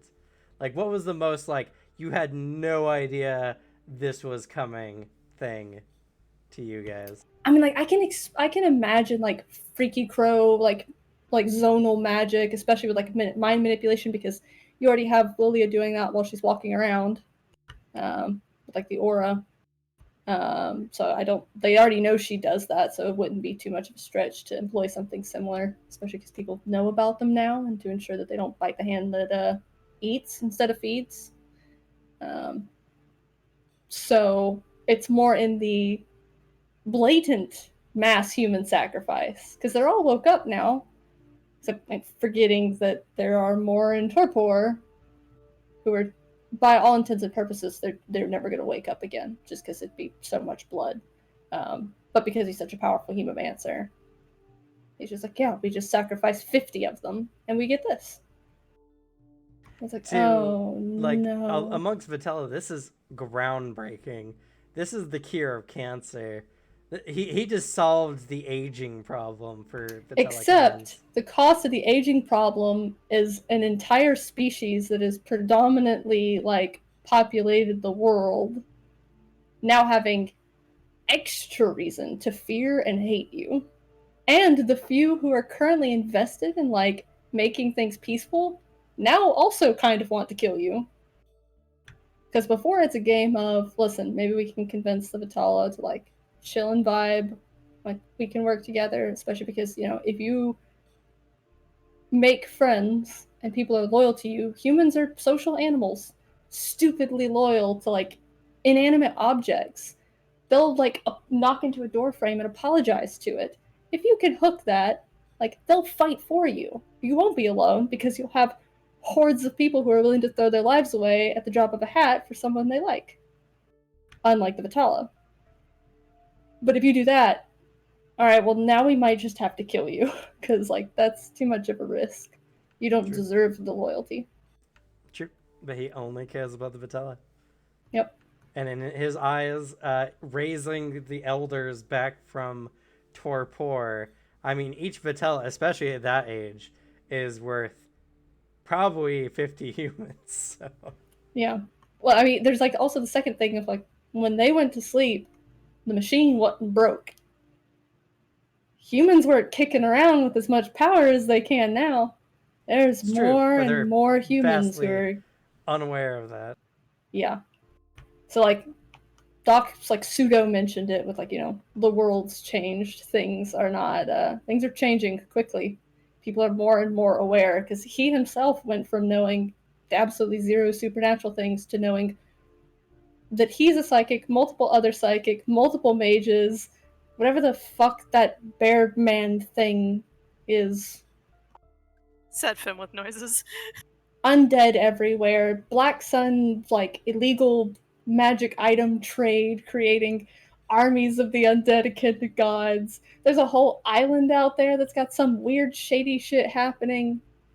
It's like the Vitala don't realize just how much those Inquisitors have probably changed. They're not just meat shields with a couple people blessed by Abel or whatever, or who have like a cool relic. Some of them are, honest to God, scary motherfuckers. And Key's probably gotten a lot more prevalent since they were around, so now a regular human fighter can hit a lot fucking harder than before. True. They just have to all travel through Moth. Yeah. I mean, if anybody's going to do it, Inquisitors are the best at fending off it, because you're going to have at least somebody in the crew who can banish. Yep. But okay, so that was one big twist My that take. no one was expecting. Yvonne being 2 millennia old. Same. That also hit me. I assume Victor knew because he didn't go, what? or something like that. So I gotta assume he knew. Like I said, she gave off this overly mature vibe, and being married to her for like probably the better part of a century, you know, it probably just was one of those things where I'm sure he was shocked, but he was also not surprised at the same time. Because again, Vitella don't view age the same way that we do. You know, there's no cradle robbing amongst Vitella because such a thing is an absurd concept to them. I mean, if you only have, like, somebody has a kid, and then, like, 200 years later, someone else has a kid. Oh no, you weren't born close enough. Time for the whole race to die out. Plus, maturity means a lot less to things that live so much longer. Yeah. As long as they're no longer considered children, you know, Patella are pretty lenient when it comes to that kind of stuff. But yeah, you guys have a fucking old ass vampire, but one that was chosen by Iqbal after he slayed his family. So there's some interesting points there. There's so much more. Even after all of this I've shown you guys, it only adds to the amount of questions than gives answers. However, Cameron, we have a problem. What's up? You hurt the boy. The boy's having it bad. Yeah, That's also, our comfort vampire. I don't know who's going to be talking to the First Lord on your guys' behalf if Radovan is currently in forced torpor. Well, if he's in forced torpor, then we go back and we wake him up, and then he talks to the First Lord. And us, talk to this guy while we go fetch Radovan. You, and you, go distract Iqbal and them. I'm curious, Suzanne, what was the most surprising thing to you since you're so integral to the creation of City Rosencratz? Not just the entire mass genocide of humans. I knew it was creepy blood shit. But then again, I'm slightly numb to that after talking about the blood orgies House Amoros has done.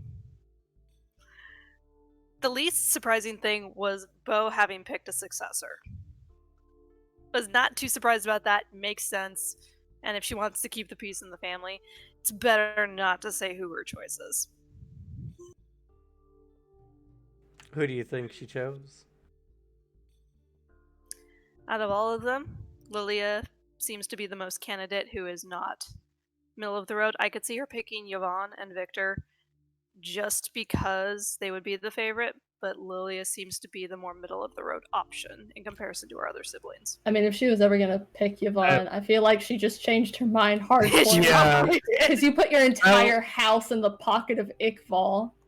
That was the theory I had as well. Is like, oh yeah, she's gonna announce it at this party. It's gonna be great. Oh, she's like a whole other millennia older than me. Maybe not. I mean, we all know what she was thinking when it was like, is there anything that House Amoros wants to say? Thanks for 2 seconds about, I picked a success. No, I would not like to say anything. But yeah, since she cares, I don't think that she'd pick one of the hard asses.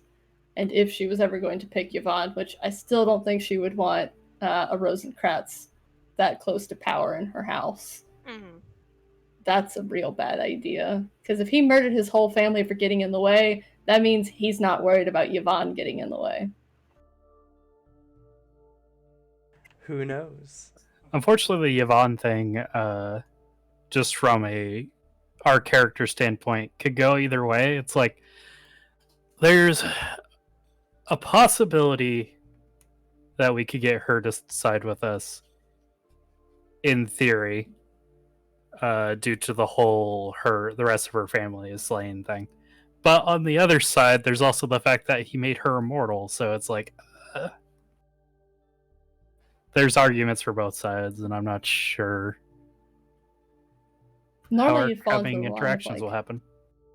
People being like, I've been cursed with a longer life to suffer. That's like, Vitala already lived so long, that's not really a thing. Unless they're actually, like, actively suffering while they're alive. In which case, would be nice. For all we know, she could be following Iqbal's orders because she's scared of him just as much as everyone else is. I mean, for all we know, she could be a blood puppet. Yeah, that's the thing too. I'm very happy with how everything has gone so far. But just as a courtesy to you guys, so that you don't have to overly extrapolate what you need to be working on, Inquisitors are coming So, Iqbal's not going to do anything until they're dealt with. So at the very least, you guys have 5 days to deal with whatever is going on before the final machinations are put in place and everything starts getting bad real fast. Gab, what do we do? Could you distract your long lost sibling? He's already faded into the Gehenna Forest. And not Constantine just like smokes 14 cigarettes at once. It sounds like a you problem. Also, you guys will be finding some information in House Amaros that may or may not be helpful. We'll see. You guys still need to not only convince members of House Amaros now to join your side, but also convince them that, hey, maybe this whole immortality thing is not all it's cracked up to be. It isn't, because what's going to happen is the world has changed, and I guarantee you, even if you fight off these Inquisitors, someone with a big enough boot is going to shove one up your ass. It's a good point. I do think one of the delinquents, at least, possibly is not going to like that idea, but we'll see. He's already kind of like tapped on it a bit, anyway.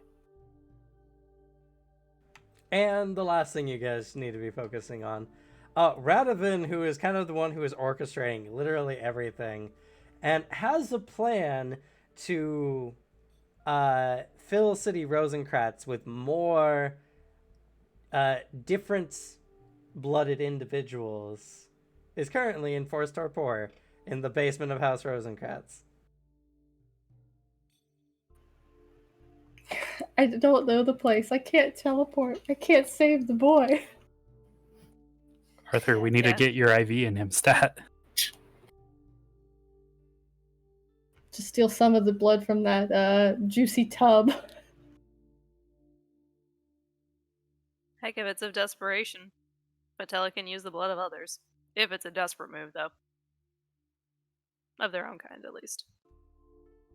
No, all we have to do is we have to take Serena down there and be like, all right, Serena, we're going to have to feed Radovan your blood to wake him up. And he just rips out of Torpor like, no, don't you dare. Not the darling angel.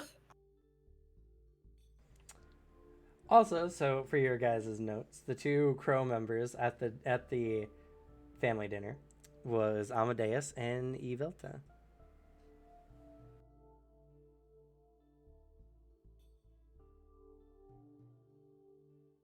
I immediately thought of the Amadeus thing from like years ago.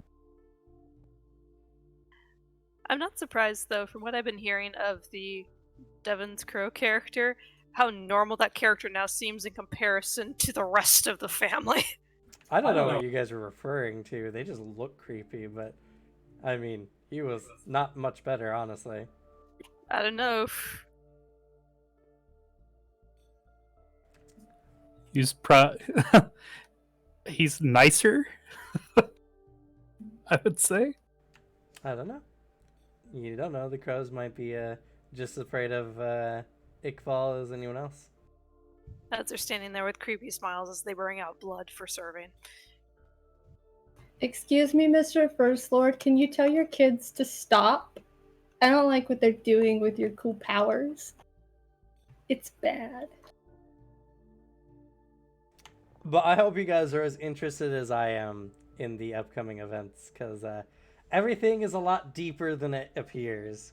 Even though you guys got a lot of reveals this session, there's still a lot more to everything. And I guarantee you, nothing is quite as black and white as it seems. Good to know that Iqbal is actually a gentle soul with good morals.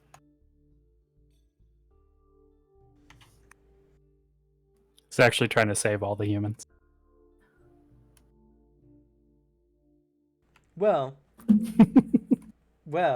there's an interesting point to that. If this works, that means that over the course of 50 years, each Vitella would need to kill only 50 humans, rather than about 12 humans if they're being careless, or, you know, even the most careful Vatilla might kill a human or two in a given year. Which is why it'll be excellent if you all just fucking don't. And the hospital takes nice blood donations. It's true. And then there will be no accidents. I Plenty of blood. mean, there has to be holes in their plans, otherwise you guys can't fix anything. Yeah. It's fine. It's I just can't like make a flawless system. it hasn't and be really like, come up yet, so like Doc's just sitting on this like, do they not know how public service works? But it's like the same thing we mentioned last time. No, they don't. The world's changed so much they don't realize, you know, like, oh yeah, we have the municipal building. What's the municipal building for? You go pay your water bill? What do you mean your water bill? It's like, yeah, the city, you go there and you pay like for the plumbing and sewer upkeep, the whole city, by paying your part. What's sewer? Proceeds to continue having to explain. It's just like, you know, aren't you There's guys supposed to be like smart and quick on the uptake here? Oh wait, no, you've moved Glacier. They're only smart because they've had literally decades to study. No. But anyway, for this stream anyway, this is going to be it. Thank you all for coming so much and listening to us talk about the interesting things. We will be back Wednesday with part 2 of this two-parter here, as the group is going to try to find out what they're going to do now that they have a time limit and a lot of huge things on the horizon. I hope you all enjoy. Say goodnight, everyone. Bye bye.